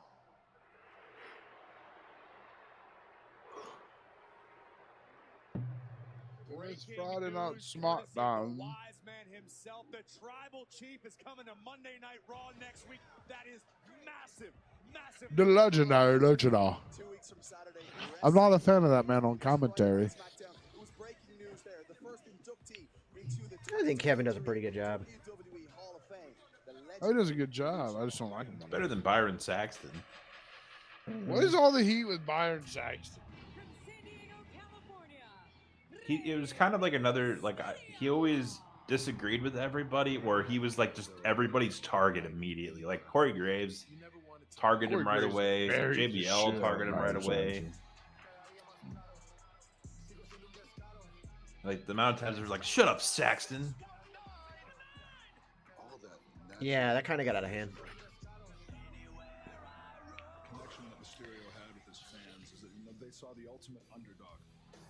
The biggest clue that Roman is losing is if Roman doesn't have his lucky red underwear on. I'm not a fan of whatever this is. I may roam Spanish version. I actually think this is a pretty good, interesting, remix of Wherever I May Roam. It's on that Metallica charity album. I think Weezer covers Enter Sandman. Ghost does too. Ghost. I saw that. I saw a YouTube video of them covering a Metallica song, and I was captivated. Yeah, that Black tribute album where everybody did a bunch of covers of the different songs on there. That's a pretty damn good album. Oh wow! Oh, they're gonna announce it on the bump this Wednesday. Flair's gonna announce it. Huh? That's awkward. I wonder if it's Dutch Mantel. You see Ric Flair gets handed the paper and he's Did just you see Dutch come out and shit all over the Friday night or the Firefly Funhouse? No. Yeah, he's like saying, yeah, I understand it's good for kids, but adults aren't tuning in to watch this shit. This is stupid. You shouldn't have this on your wrestling. No, Every adult that's every adult Bray fan loves the Firefly Funhouse. He is so out of touch. Yeah, he's an old curmudgeon. I think Ric Flair's more in touch with current wrestling tropes than fucking Dutch Mantel. And that's saying something. We're back to the show masks, man. That's so much better than that fucking Mohawk mask, man. Yeah. I hated that Mohawk mask, to be completely also honest with everybody. Those stupid half masks, like the ones that show the back of his head and say the word mask on them. Like, we don't know what the fuck it is. But then again, because it doesn't look like a mask, it looks like some weird sex dungeon shit. This is sex dungeon shit. I want you to come in when I'm tied up, dressed like a 4'11" Mexican wrestler. My safe word. My shoes real tight, boy. My safe word is booyaka. Yeah. But I have to say it twice. Followed by the sequence of 619. You know what a 69 is, but a 1 in the middle. That's called that's called safety. That's my step stool to make sure I'm tall enough. I heard sex dungeon. Now you really got my attention. We know where Kay's mind went quick. All right, Kay. She's like, I heard sex dungeon. Well, especially as tall as you are, and I like to call Rey Mysterio a 4x4. He's 4 feet tall, 4 feet wide. Because he is a muscular dude. He is very wide in the shoulders, but he's also very short. He's like Kevin Hart short. Look, he barely sees over the ropes, man. That's his gimmick. He's the underdog. I don't think it's a gimmick. He didn't have a choice to be that tall. He lost himself off at the knees for the gimmick. No, Tommy Ray versus not yet. Dom is not official. Wear him like a backpack. Jesus Christ, Kay. Hey, Bree. What's up, Bree? Hey, Bree. They should do, like, they need to announce it soon. It's 3 weeks away. Yeah.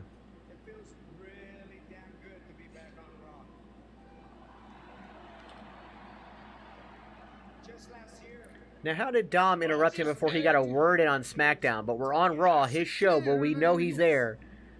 And Ray's getting a full speech in. My nickname for Kay is Thirsty Spice for obvious reasons, right? Thirsty. This isn't just my award. This award is I got a message. that helped me build up my career. An award made from the fans. Sir. Yes. For all these years that I've been in the business. In the show. I'll put it in private. This award is not just for me. It's for all of us. Oh, no. That's it. Here comes Dom and the gang. Oh, Dom's by himself this time. I think that's Hefe. Listen, can I tell you all a funny story? Mm-hmm. So I'm not like when I say I'm a sheltered person, I'm a sheltered person. Well, I volunteer at a ball field 2 days a week, like making sure just clean up the grounds. And they got this lovely lady that works in the concession stand. And I had to go one night because there was a storm coming. I was had to put the trash cans out. This lovely lady, Hispanic lady, goes, "Oh, I get that, Hefe." So I immediately went, "What the fuck did she just call me?" So I called my mom. Until my mom explained it to me, I thought Hefe meant heifer. No, it means Jeff. Yeah, you know that's right.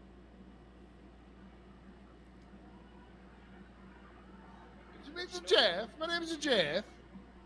You put your entire life for this business. You chose all of these strangers, all of them, instead of being there for your kids. It was great. My name is Jeff. What is that from?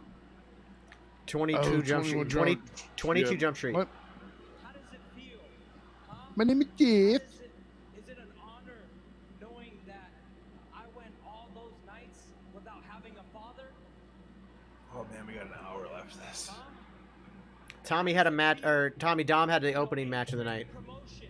You told me if I got good grades and if I behaved, you would take me out.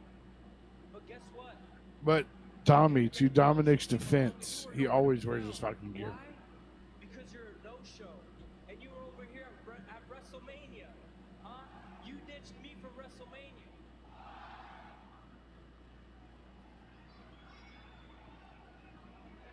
But what else happened? I turned 16.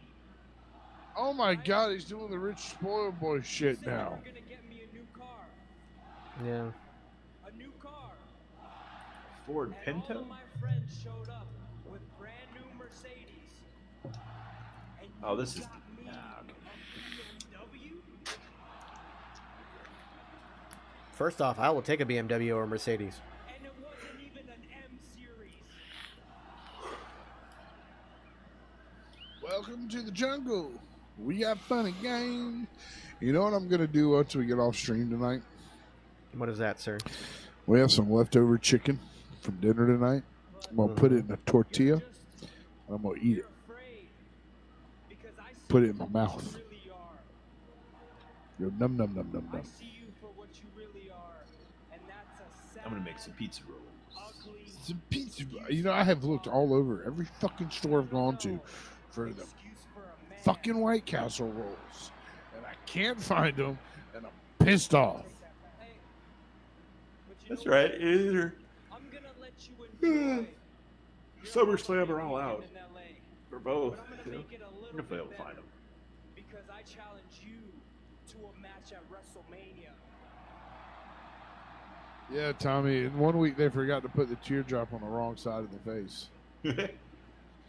They put it on the complete opposite side.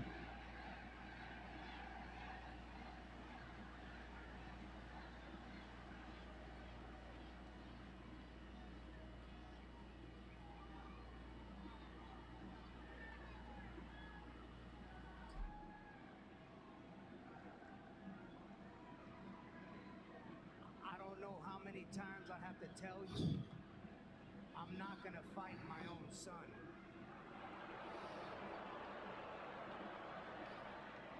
Now attack him like the bitch you are. Whether you believe it or not, I still love He's walking like Kurt Angle before he got punched. There will be no match at WrestleMania.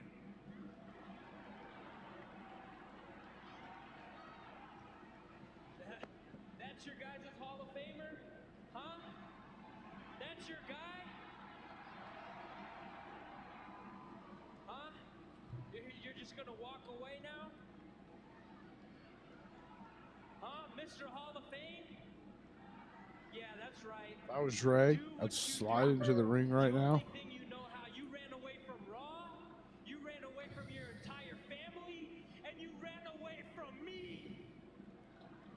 I had a ladder match for the custody of you, son. Yeah, go ahead. Keep going. Because the only thing you Man, Eddie was a menace during that. is what He not was. to be. One of the iconic storylines. I think this is going to boil down to the last week, and then they'll finally make it official. They might even do an angle at the Hall of Fame. Yeah. Which would be a first. Certainly running high in the Mysterio family, and I'm back at the trainer's room hoping to provide update on Trish Stratus's condition. Now, excuse me, guys. Can we get an update on everything that went down? They're only going to get their head kicked in. That's the thing. If they're going to play this divided, I got you, babe. That man's casting some checks right now. Oh, yeah. You know why? managed to do is piss me off. They're the same one that does Cody's music. Oh, downstate or something. Yeah, they do all of Matt Cardona's shit. Chelsea Green's music. All Ziggler's. I like that, AJ. Dominic attacks his uncle Conan. It provokes Ray into the match. Is Conan's health holding up? I know he had a health scare not too long ago.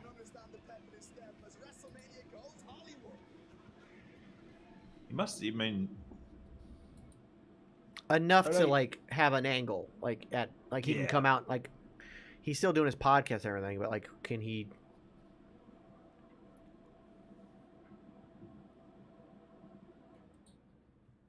So night one's going to be the women's match. I would imagine, yeah. Unless something goes on with these tag titles that they feel needs to be put above them, but I doubt it. Yeah, I doubt it. Yeah, Rhea's commercial's fire. It's also talking about being the main event, so. Yeah, did the Stranger Things. I like it, man. Die. man, I can't like WrestleMania. I think we're gonna have a fucking party. Yeah. Oh, Beard.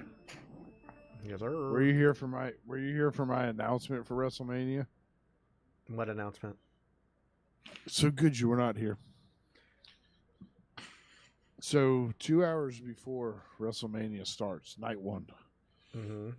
We'll be watching Stand and Deliver. Well, no, I know. All right. Okay. I thought there was an announcement.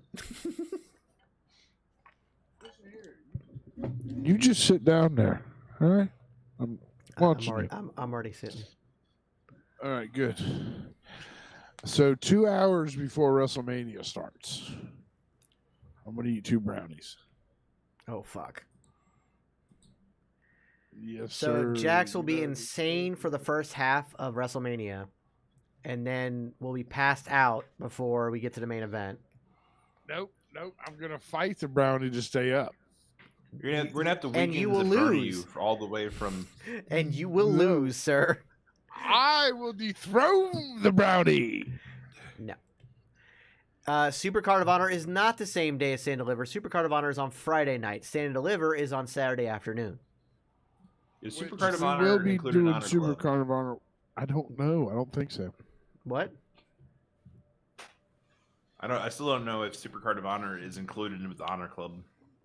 I don't think it is. I think it's a $50 separate pay. Fuck off, man. That's Can we look that up? Can we look it up? They've already announced the show. I mean, every flipping little thing says,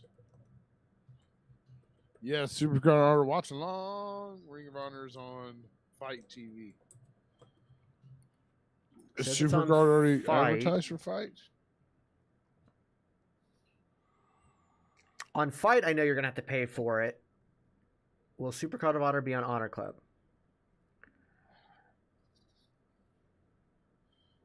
Fight TV, Fight TV, Fight In forever. addition to free access, all Ring of Honor tour events and TV archive and other historical on-demand programming, Honor Club VIPs can stream all Ring of Honor pay-per-views and free for Honor Club standard members to watch them at a 50% discount. Yep. So it's available for $30 on Fight or PPV.com. So it'll be $15 for standard Honor Club members and free for Honor Club VIPs. I didn't even know there was another tier for Honor I didn't Club. either. I had no idea. There's not. There's only one tier. What do you Unless it's get? an old, What do you get for that tier? Well, this is from Tony Khan. Tony Khan announced that March 22nd of 2022. So that was a year ago. So let's see if we can find 2023. Let me type that in. ROH TV is in its second week back on Honor Club. One of the primary purposes for these shows is to build a hype. There's a super card.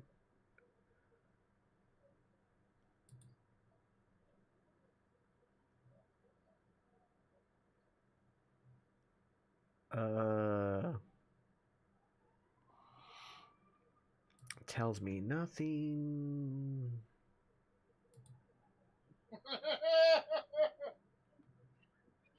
I'm sorry. What's on that screen, Jax, that you always look over at? Or is it like a picture of Mae Young? It's my second. This is my laptop. Let's just go now. I'm ready to go to Puerto Rico right now. Can somebody like just get on the Honor Club right now and see if it has it listed as a future? It thing? doesn't have it listed. I just looked. Oh, god damn it! All right, we'll have to keep an eye on that. Check private set. Check private chat CPG, and you'll know what I was laughing at. And that would be you. No. No, I, sir, have it on the nice, wonderful TGN network on twitch.tv/geeks and noobs.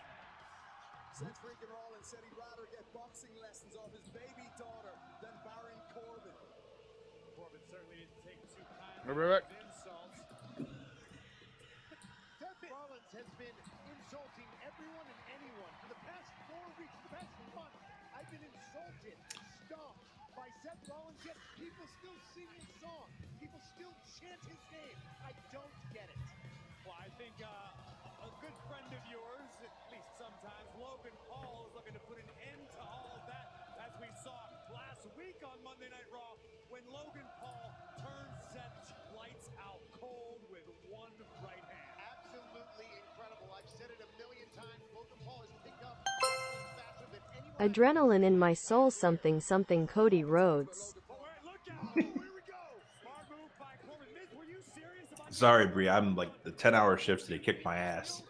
I think it's all booked up for Impulsive TV. I think a lot of people are talking about it. Next week it's going to be Impulsive, baby. Seth freaking Rollins is stunned. That was the spot that Logan Paul laid about last week. Now back up on his feet. The bell rings. Off we go. Yeah. Corbin burying a knee to the midsection. This would certainly do wonders for Corbin's case that he wants an opportunity at WrestleMania. Also, don't forget everybody, that's hanging out with us. Thank you so much for being in chat. We appreciate it.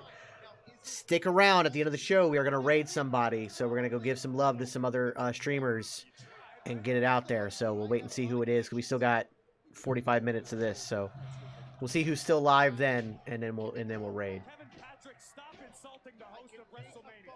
Unlike you, Kevin. You smell fantastic, Miz. Thank you very much.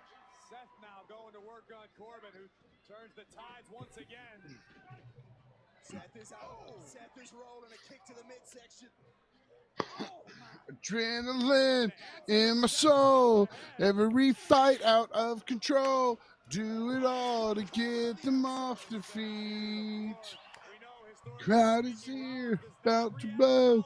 Ready for me to start the show. Oh, You're gonna get us a damn. You're gonna get us a damn copyright strike, Jax. Why? Because I'm talented and I know the song. You cannot silence art. Yes, I can. It's that easy. That's not fair. I am a god. I have the power.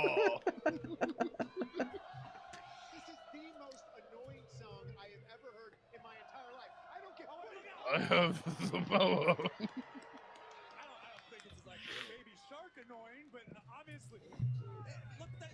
Miz, are you okay? Miz may not be able to host WrestleMania. Are you okay? Watch the. You call the match, Kevin. Kick to the jaw, Corbin.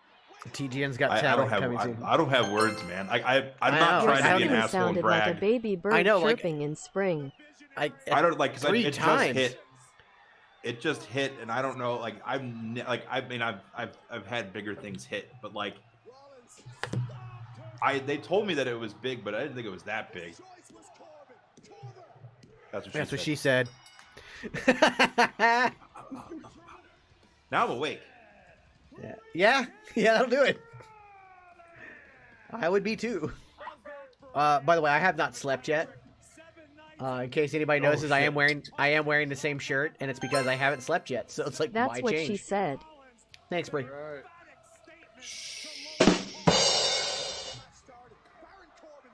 But yeah, so I'm literally like I'm now like nearing 48 hours of being awake, I think.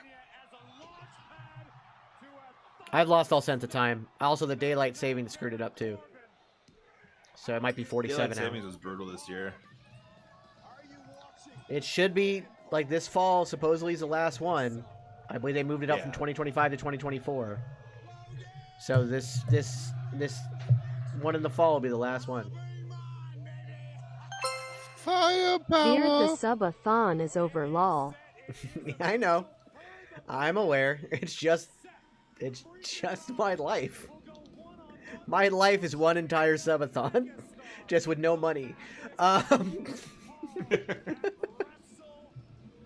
Poor soul. Like legit, if I could get what a subathon would get for my life, I'd be perfectly acceptable with this insomnia. Like it'd be fine. I'd be like, I'll live with it because I'm at least profiting from it, but I'm not.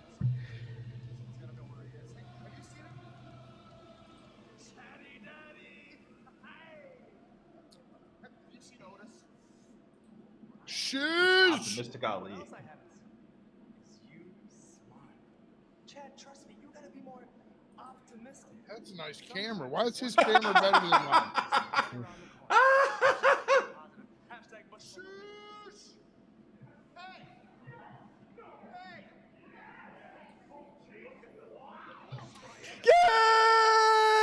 Yes!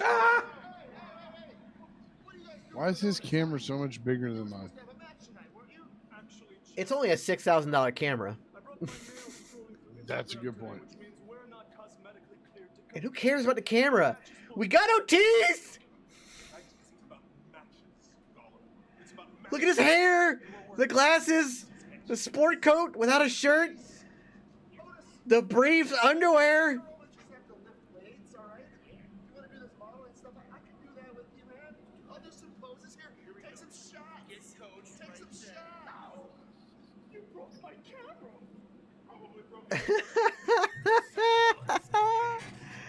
This is the greatest episode of Raw that has ever existed in the history of mankind ever.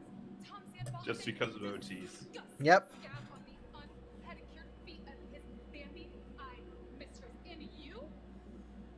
God.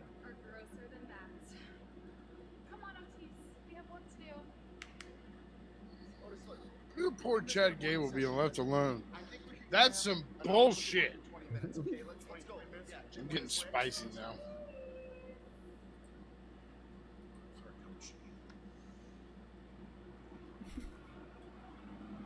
I know, Bree. Poor Chad. Can we have a moment for Chad? I don't give a shit about Chad. We got OTs. Shay, we're having a moment for Chad. No. OTs, OTs, OTs, OTs. Chad. Lol spicy like the gummy bear. When Jax becomes famous, I'll be Gable. What, sad in a corner?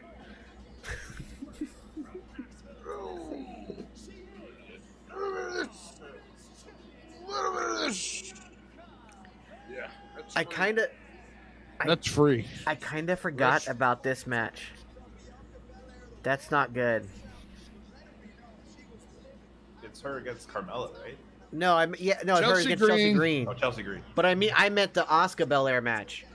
With everything else going on for WrestleMania, I'd kind of forgotten about this one. Yeah, that's gonna be the main event of night one. Or no? No, it won't be. Rhea versus Flair will be there. Oh, I bet they kick it off then. Fun kick off night 2. Yeah, night 2. Yeah.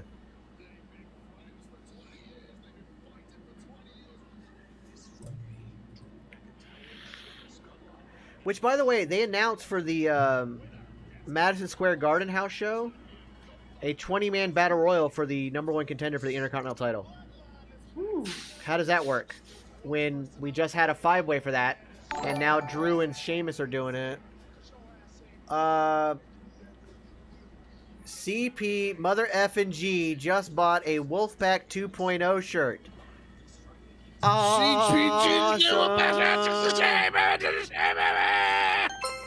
CPG.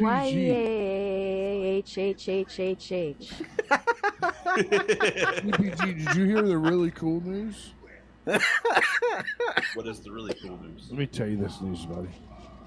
So we over at the Wrecking Crew, who's on a hiatus right now, have become acquaintances with one Brian Malones from Ring of Honor. Well, Brian Malones started his own promotion. Oh. So me, Dad Hat, and Husky all get this Instagram message with him basically banking up. He's like about to go back out on the road. He's got his hands like this in a weird form. He goes, and what better way to go to my event than wearing a Wrecking Crew shirt? Oh. Like he got the Wrecking fucking Crew shirt, like the ECW one. He goes, you never know. I might just wear this to the ring.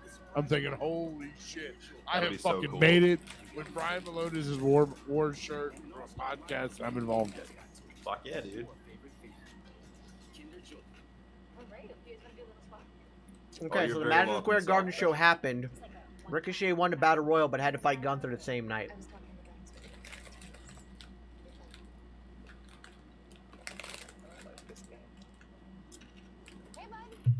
Well, they got to fight Gunther the same night. Huh? Yeah, it's a house show. the house show. I mean, you're already destined to lose by fighting Gunther, but then to have to do it after doing a 20-man battle royal. Oh yeah, forget about it. And you know that battle royal started with everybody in the ring at once. Under the sun. Main event: Seth Rollins versus Austin Theory in a steel cage. That's what I love about house shows, man. You can get some really cool fucking matches you won't get on TV at house shows. Oh yeah, dude. Like, yeah. AJ won the U.S. Championship at Madison Square Garden in a house show. He also won the world title in a house show. Samoa Joe won the NXT title for the first time at a house show. Yep. Samoa Joe won the NXT world title from Finn Balor at a house show. A WWE house show, not even an NXT house show. And then AJ beat Jinder Mahal in England at a house show for the world title, which is why he fought Brock at Survivor Series. Ah. Also, first time at the world title changed hands in England. Shit. Thus making it a real world title. Thank you, CPG. AEW doesn't have a real world title. They don't have a wheel wed wagon either. Cody Rhodes fought Solo Sikoa. Jesus. Charlotte fought Liv Morgan and Sonya Deville. Facts.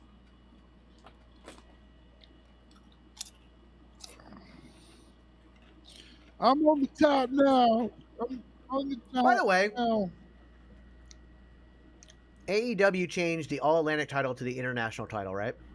Not yet. Not yet. It won't be official until Wednesday. Except for the graphic said international title and did not say All Atlantic.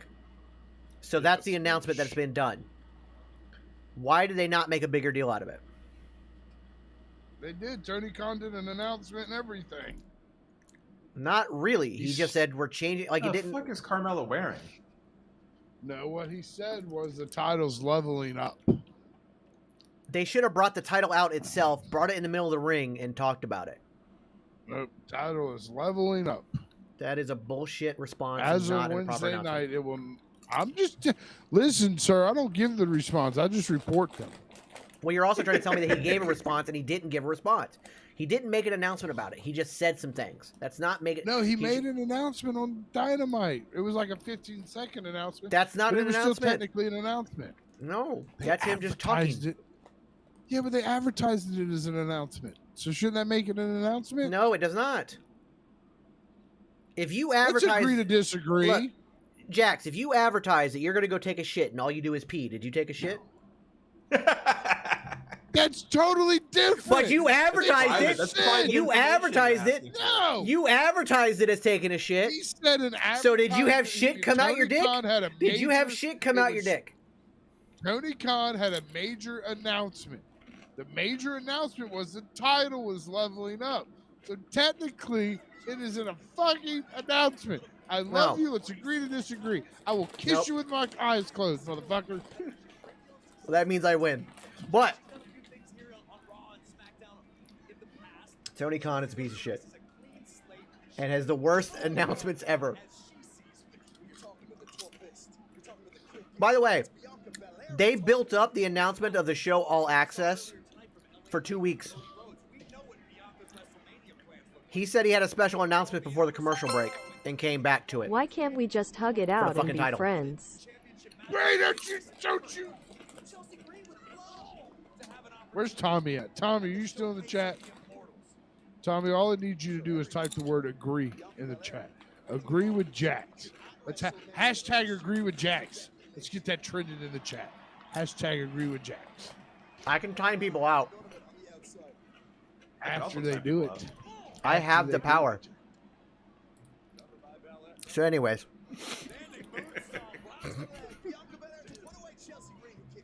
You should Bree? take him off, but let him still have audio. Hash I could care less. I wish I could do that. There you Tommy, go, Tommy. you're not, Thank you. Tommy, you're a son of a bitch. Bree, I should time you out for 600 seconds. That's 10 minutes. That's 10 minutes, and I'm not going to do that to you.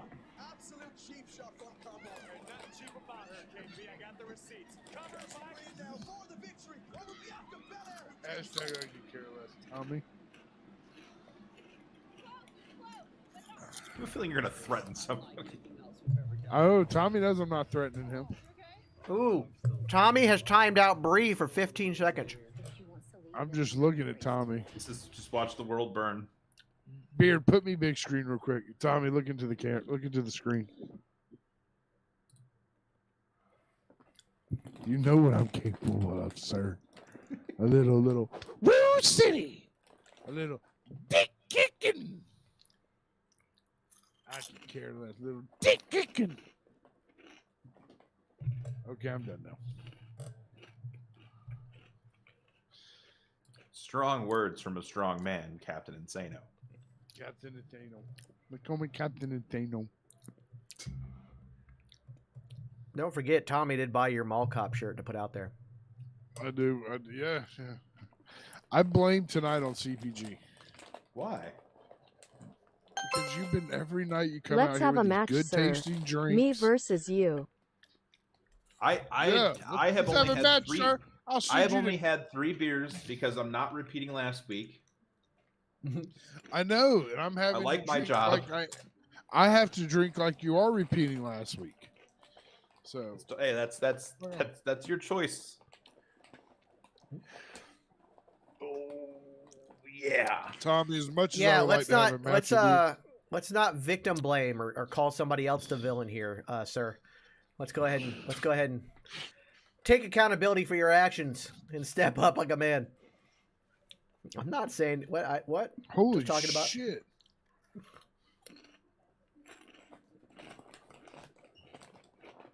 First ever TGM backyard wrestling. Oh no, it'll never be a backyard wrestling event. If we're doing it, I'm doing it full bore. I do want to put on a TGN wrestling event. A 1 and a 2, like a and big charity 3. event. We need to send a big old charity. The only downside is I know I'm going to get the itch to get back in the ring again if I do it. But I very much doubt that your cardiologist will let you do that. Oh no, I'll never be allowed to. I'll never be medically cleared. But then again, Florida doesn't regulate shit. I might super kick somebody. There you go.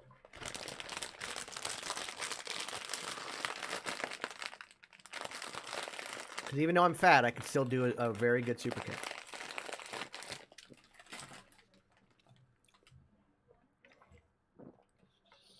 Nerds! Oh yeah, even as a ref, I can ref. But even as a ref, I will super kick somebody. Or somebody might get the revolving door. Just found out that Tommy Dreamer is going to be at an indie show next week. Here, I might go. Do it. Bray, let me tell you something real quick. And how proud, and I was bragging to Superbeard today. It was either today or yesterday about this. How proud I am of you, Bree. When I first met Bree, she was like, it felt like she was in this like shell. Like, you know? But Bree has broken out of that shell, become a beautiful butterfly. Like that. Beautiful butterfly. And now she goes to these indie events. And I have it on good authority, that Bree, when she is at these indie events, is yelling at these wrestlers, beat the shit out of him! And stuff at the top of her lungs. Mm-hmm. I have it on good authority from Ethan, from on a forklift, told me stories, that she is a psycho when it comes to live wrestling. Well, she sent us video. Yeah. She did. She got to watch Alex Shelley wrestle. And Rhino. It's her one time to let her hair down, have about 5 or 6 Long Islands. You're not in an Applebee's. And you just get to yell at big, sweaty men. What else could Bree ask for? Other than a hot tub and Von Wagner. I have a story for y'all after the show.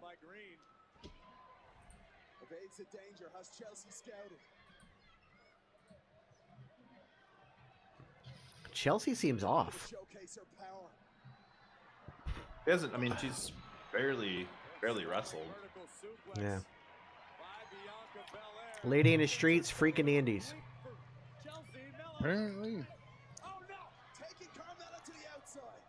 Let's see Bree like 5 or 6 Long Island's deeps to start doing Steiner math. Like to her kids. I'll just put them to bed. It just seems like Chelsea's a little slow. You have 6.6%, 6.4% of going to bed right now, but me, I'm a genetic freak. I got 33%. Yeah, which I got 33.3% of putting you to bed. And we're not going to talk about your sister's percentage of going to sleep because she already knows that she's going to sleep. So you add that 25.5% to my 33.5%, and there's no way that you're beating Big Papa Punk, Big Booty Daddy at what was it? Fucking Victory Road. The Victory Road, yeah. Talk about a connection from Chelsea. CBG, I'm so glad I got to experience this 3/4 of a case of Monster with you tonight. I can't wait to be on the receiving end of it.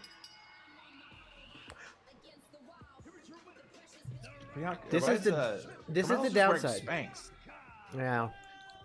This is the problem with having such a stacked and awesome WrestleMania coming up. Here comes Asuka. Because this is some things get lost in the sauce. And this match has gotten lost in the sauce. And now we're getting Asuka coming out making saves once again. And like you said, not heel. But it could be a heel trying to like a dominant heel, a heel trying to save her WrestleMania match.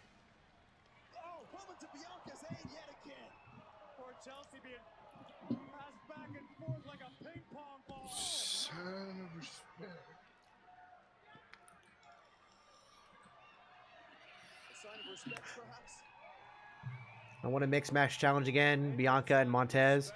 Jesus, those two in the ring. My God. Oh, they win. That's the #1 seed right there. Yeah.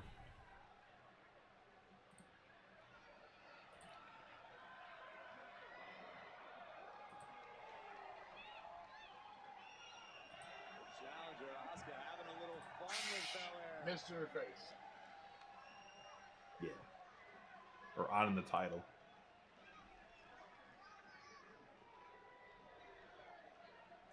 Those are dentures, man.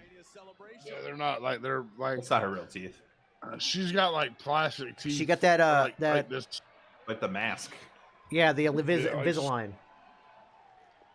Yeah, so it doesn't stain her teeth.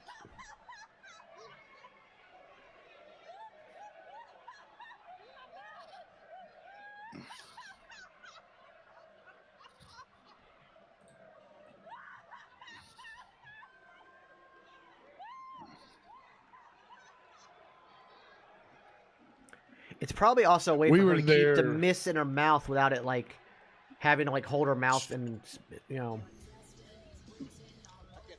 We were there, Beard, when Evil Asuka came out. Yeah. And that fucking place erupted. Oh yeah. You can hear it on the TV. Earlier on tonight here on Monday Night Raw, Bianca Belair picks up a Raw Women's Championship. Let's go back. Inside the squared circle, we had a gargantuan meeting between the Beast and the Nigerian Giant. See, Braun's hand is not that much smaller. Yeah. But he purposely kept it closed while Omos did this, so it looked smaller.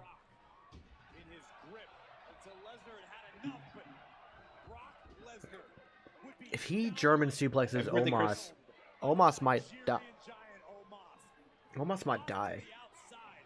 But perhaps most shocking was Lesnar's reaction. The Beast incarnate in retreat. The face of trepidation and nerves. You never say that about Brock. Yeah, Jamie Noble. Here we go, main event time, baby. You see this face, Jax? Yes, I see it. This is someone who's paid their bills for the next 2 months and can do whatever they want. Why did you say that? I know. So I feel the relief. It's a good relief. I'm thinking like there's like a Ginger Ninja thong about to come up that you're about to buy. So Paid Matt my Ward, bills, Ginger. I can afford this. Matt Ward has given his mixed match challenge, and he's done it with all couples. He's done it all couples, so all legit, not just random teammates, but all couples. So he did Miz and Maurice, Johnny and Candice, Seth and Becky, Eric and Valhalla, Edge and Becky, Cody and Brandy, Braun Breaker, Cora Jade, Ludwig Kaiser and Tiffany Stratton, Braun and Raquel. Ludwig Kaiser and Tiffany Stratton are a thing? Yep. Good lord, that kid's probably already got muscles. Yeah. And Edge and Beth Phoenix. I think that comes down to like Montez Ford and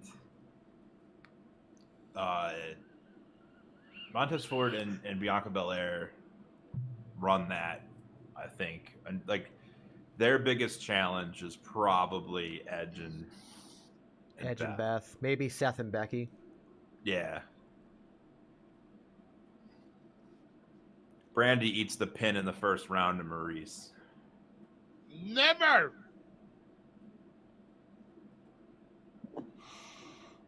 Braun and Raquel. Oh my lord, who's the little spoon there? Oh, they're both forks. Yeah. Just think if Gunther's wife didn't retire, they would be a huge threat. I didn't know his wife wrestled. I don't know who his wife is though. So. Ginny. Oh. I don't think they're married, but she just retired.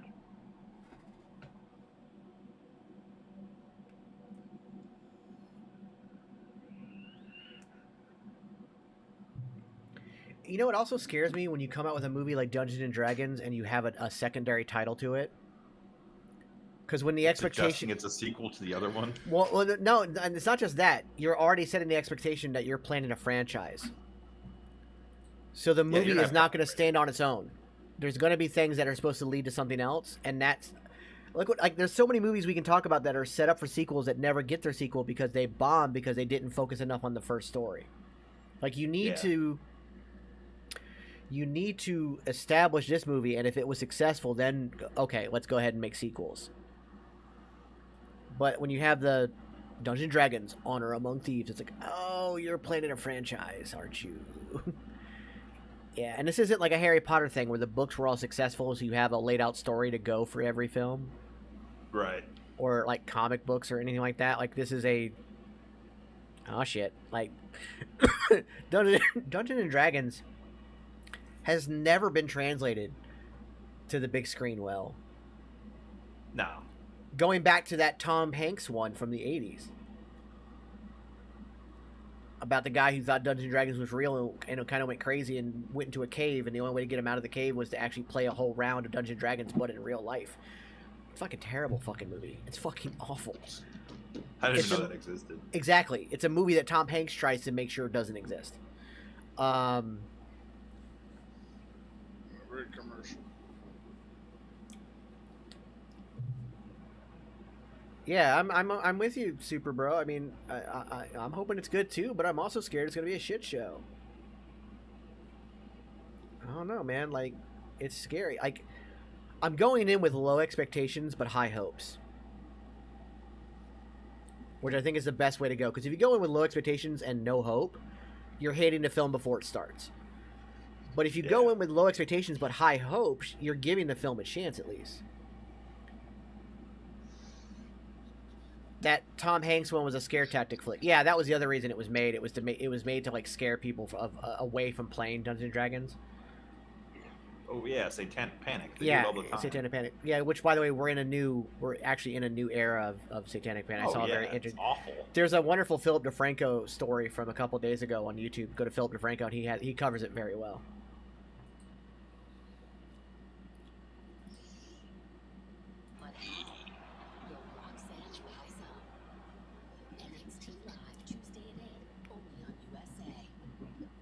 Stone Cold, that brewery that brews his beer just unveiled a new one not too long ago. It's a double, and I can't wait to try it.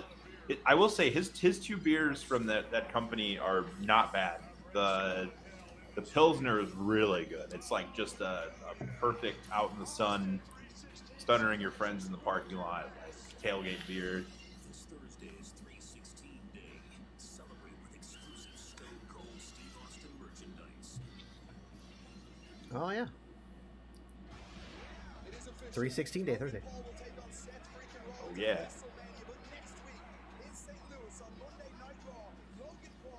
He's not really hosting Impulsive TV live though, right? Because that's an hour and a half long podcast. That's half your show. Jesus. That's half your show, Raw. All right, next week they have Carmella and Chelsea Green against Asuka and Bianca Belair. And then Asuka can turn on Bianca at the end of it. Oh yeah. So the best table to media for D&D has been Critical Role, but that's not really table to media. That's just filming a D&D game with people who happen to be good character actors. And they have turned it into a cartoon, but it's just taking what they did. I don't know. I mean, that's kind of they turned it into a cartoon, but it still feels more like they just filmed the game and then animated it. But that's the thing with Dungeons & Dragons. That's kind of the best way to do it.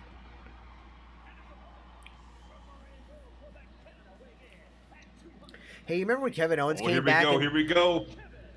Remember when Kevin Owens came back? Well, it's a street fight. Oh, okay. Bell's already ring, baby. But remember when Kevin Owens came back and destroyed Ezekiel as a pure heel, and then that just kind of went away? Yeah. Well, I think with Vince went to the Ezekiel story. Because like I fully believe that before that that Ezekiel and Elias were both going to be in the Royal Rumble this year.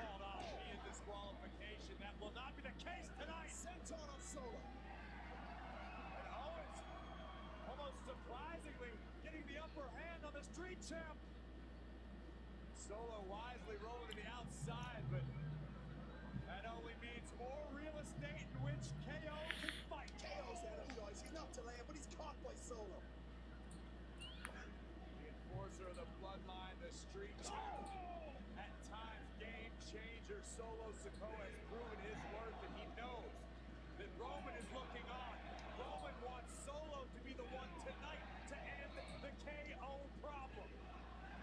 Problem is exactly what it is, and Paul Heyman alluded to earlier on tonight. That picture of McGruber that you made, you got that where it's just by itself. Yeah, I think so. I'm gonna put that on a shirt. I can. I gotta ask his permission, but I definitely want to.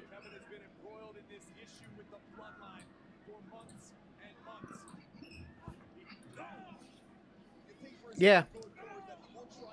Yeah, I've got just the image.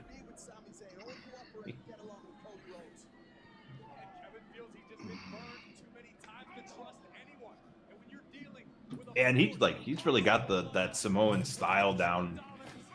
Yeah. It's almost like it was bred into him.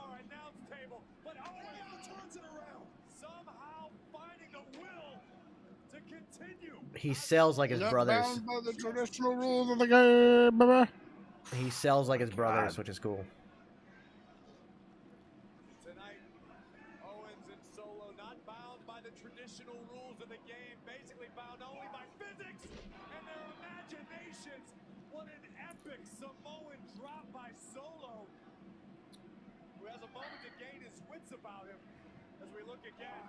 And KO being launched across the ring. And now the street champ has regained his composure. Look at the feast on Kevin Owens. And with the return of Jey Uso to the Bloodline, Corey, you could argue that the Bloodline may be more angry and stronger than ever before. If you're just tuning in, this is a street fight. The only ways to win are pinfall or submission. No count out, no disqualification. Not the Gatorade. Now, I would think in a street fight, you should be able to pin somebody anywhere. Because it's a street fight. Solo's got Like, if it was a no-hold-bars fight or a no disqualification match, then sure. Pin's got to happen in the ring, or submission's got to happen in the ring. Street fight should be very similar to a Falls Count Anywhere match, because it is a street fight. Technically, the pinfall should have to happen in the street. They should have to go outside. Could run in the same debacle we had last week with NXT, where you had a prison, no, it was a jail yard street fight. Yeah. Or something like that.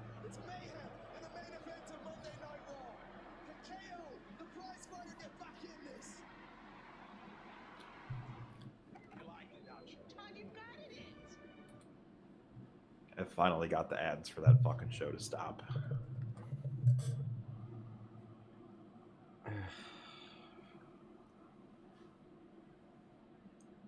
Jax, what are you doing? Yes. What are you doing? I was sending someone a dirty text. Was it Tommy? No, it's self-bet.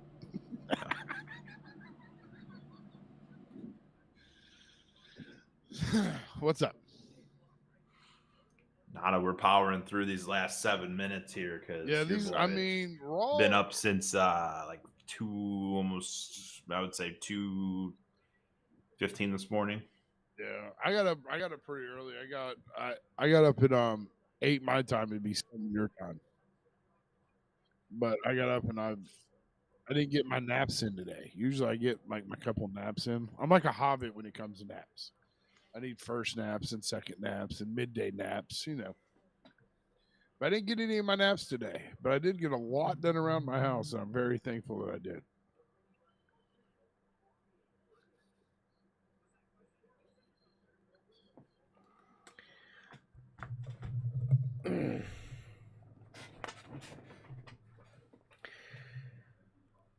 So, Allie, Mrs. Silverback, had posted talking about the new is that new like filter that it's making women look like super like model, like that weird it's like bold glamour or something filter, and it's like, oh yeah, it's been ridiculous. So she was doing that, and so I wrote a message. Is there a filter to help you remember your horchata? She said no. Oh, there's not.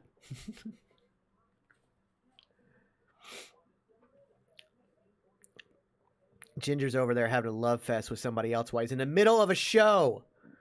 No, you will find out soon enough, sir. This is for the after show, where things get really crazy around here. Tommy, are you still in the chat? But I need to if know we if make Tommy's mistakes, still in we the own chat. up to them. Yes, if we make mistakes, we own up to them. We face them Take head accountability. on. We get in front of the issue, and we take accountability of not only ourselves, yes, he's but in chat. each other. Tommy, where is this convention at? I asked, Tommy sends me this message, hey, I'm going to some fucking con. Do you want to go?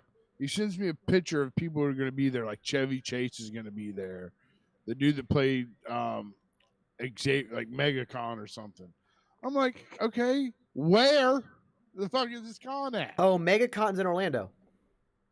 Yes, he's going to MegaCon. So should we? When It's is in Orlando. MegaCon? It's in Orlando. I've already reached out for press. I haven't heard back. But yeah, MegaCon's in Orlando. MegaCon was where I saw Stan Lee in his last appearance in Florida before he passed. Yeah, but Tommy sends me a whole list of people who are going to be there, but doesn't tell me where it's going to be.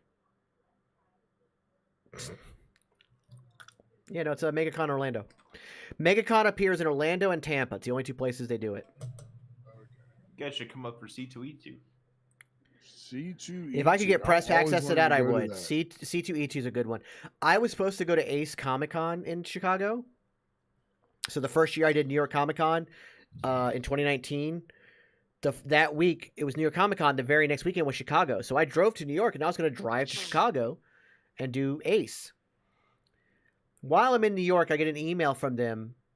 There will be no interviews allowed at any time whatsoever. Oh man. And you will not have any access to the celebrities unless you want to pay for the photo ops. Why am I going?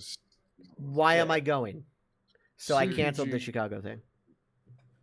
Can I tell you how happy, how thankful I am that you and Superbeard and like people, like this whole community came into my life? Let me tell you why.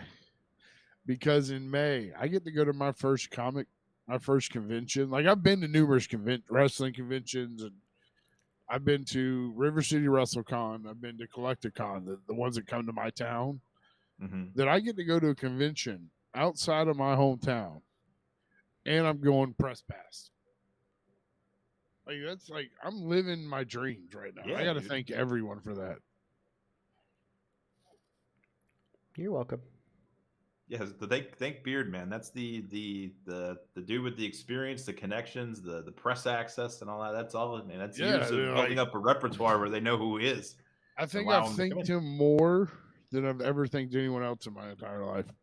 Solo Sikoa is going ape shit with these fucking chairs. Yeah, he is.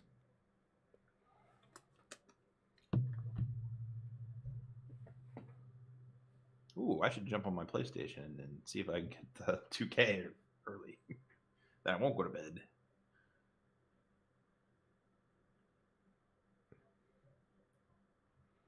One of the chairs. I gotta learn how to play on break. PlayStation. One of the chairs didn't break. That must have sucked. Ooh.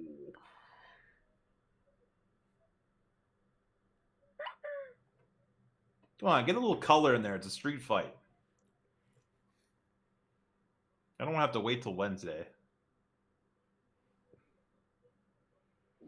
Yeah.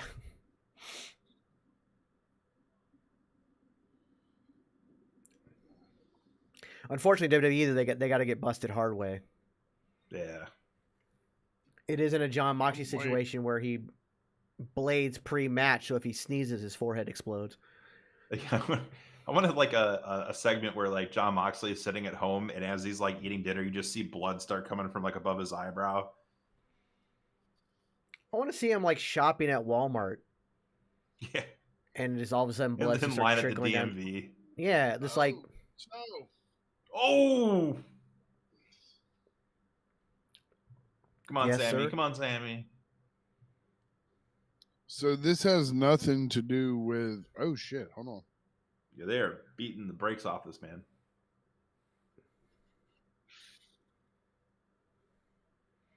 We know Cody's there. Because he said he would stand with Kevin Owens.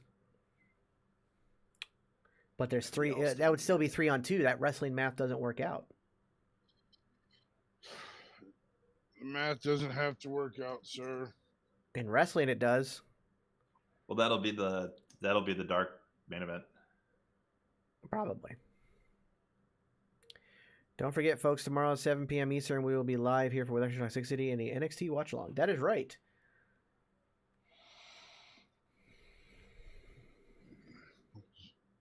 Jesus. Sold the shit out of that. Mm-hmm. No Sammy, no Cody, huh? Not yet. You have 5 minutes. Oh.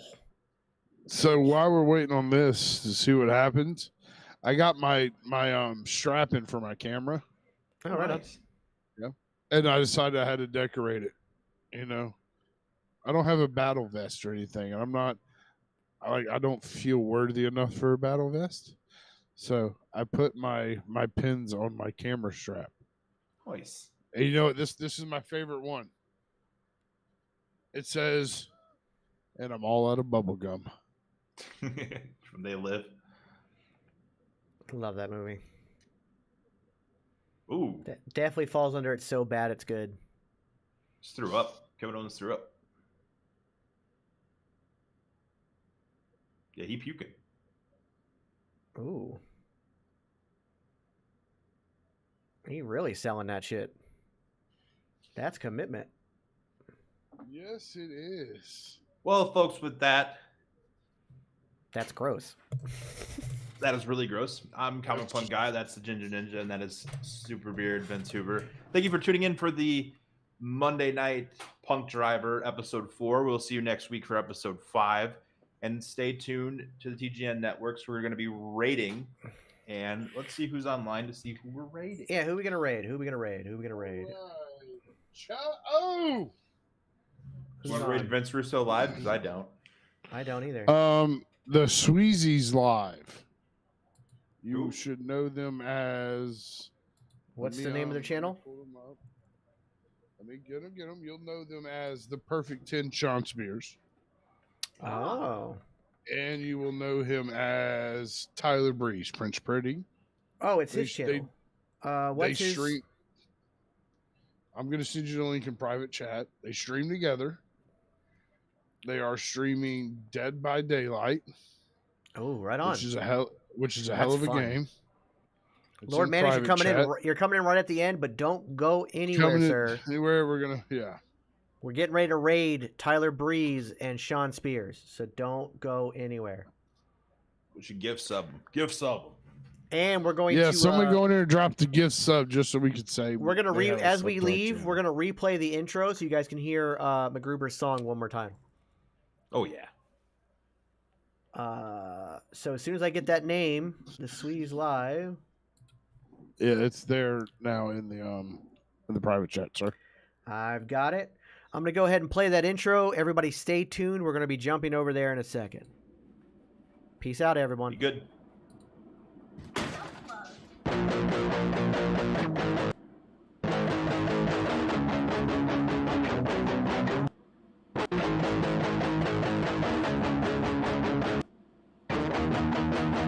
I lose my wallet on a daily basis, and I spend too much money while I'm trying to get on by, but I can't stop making my mother cry!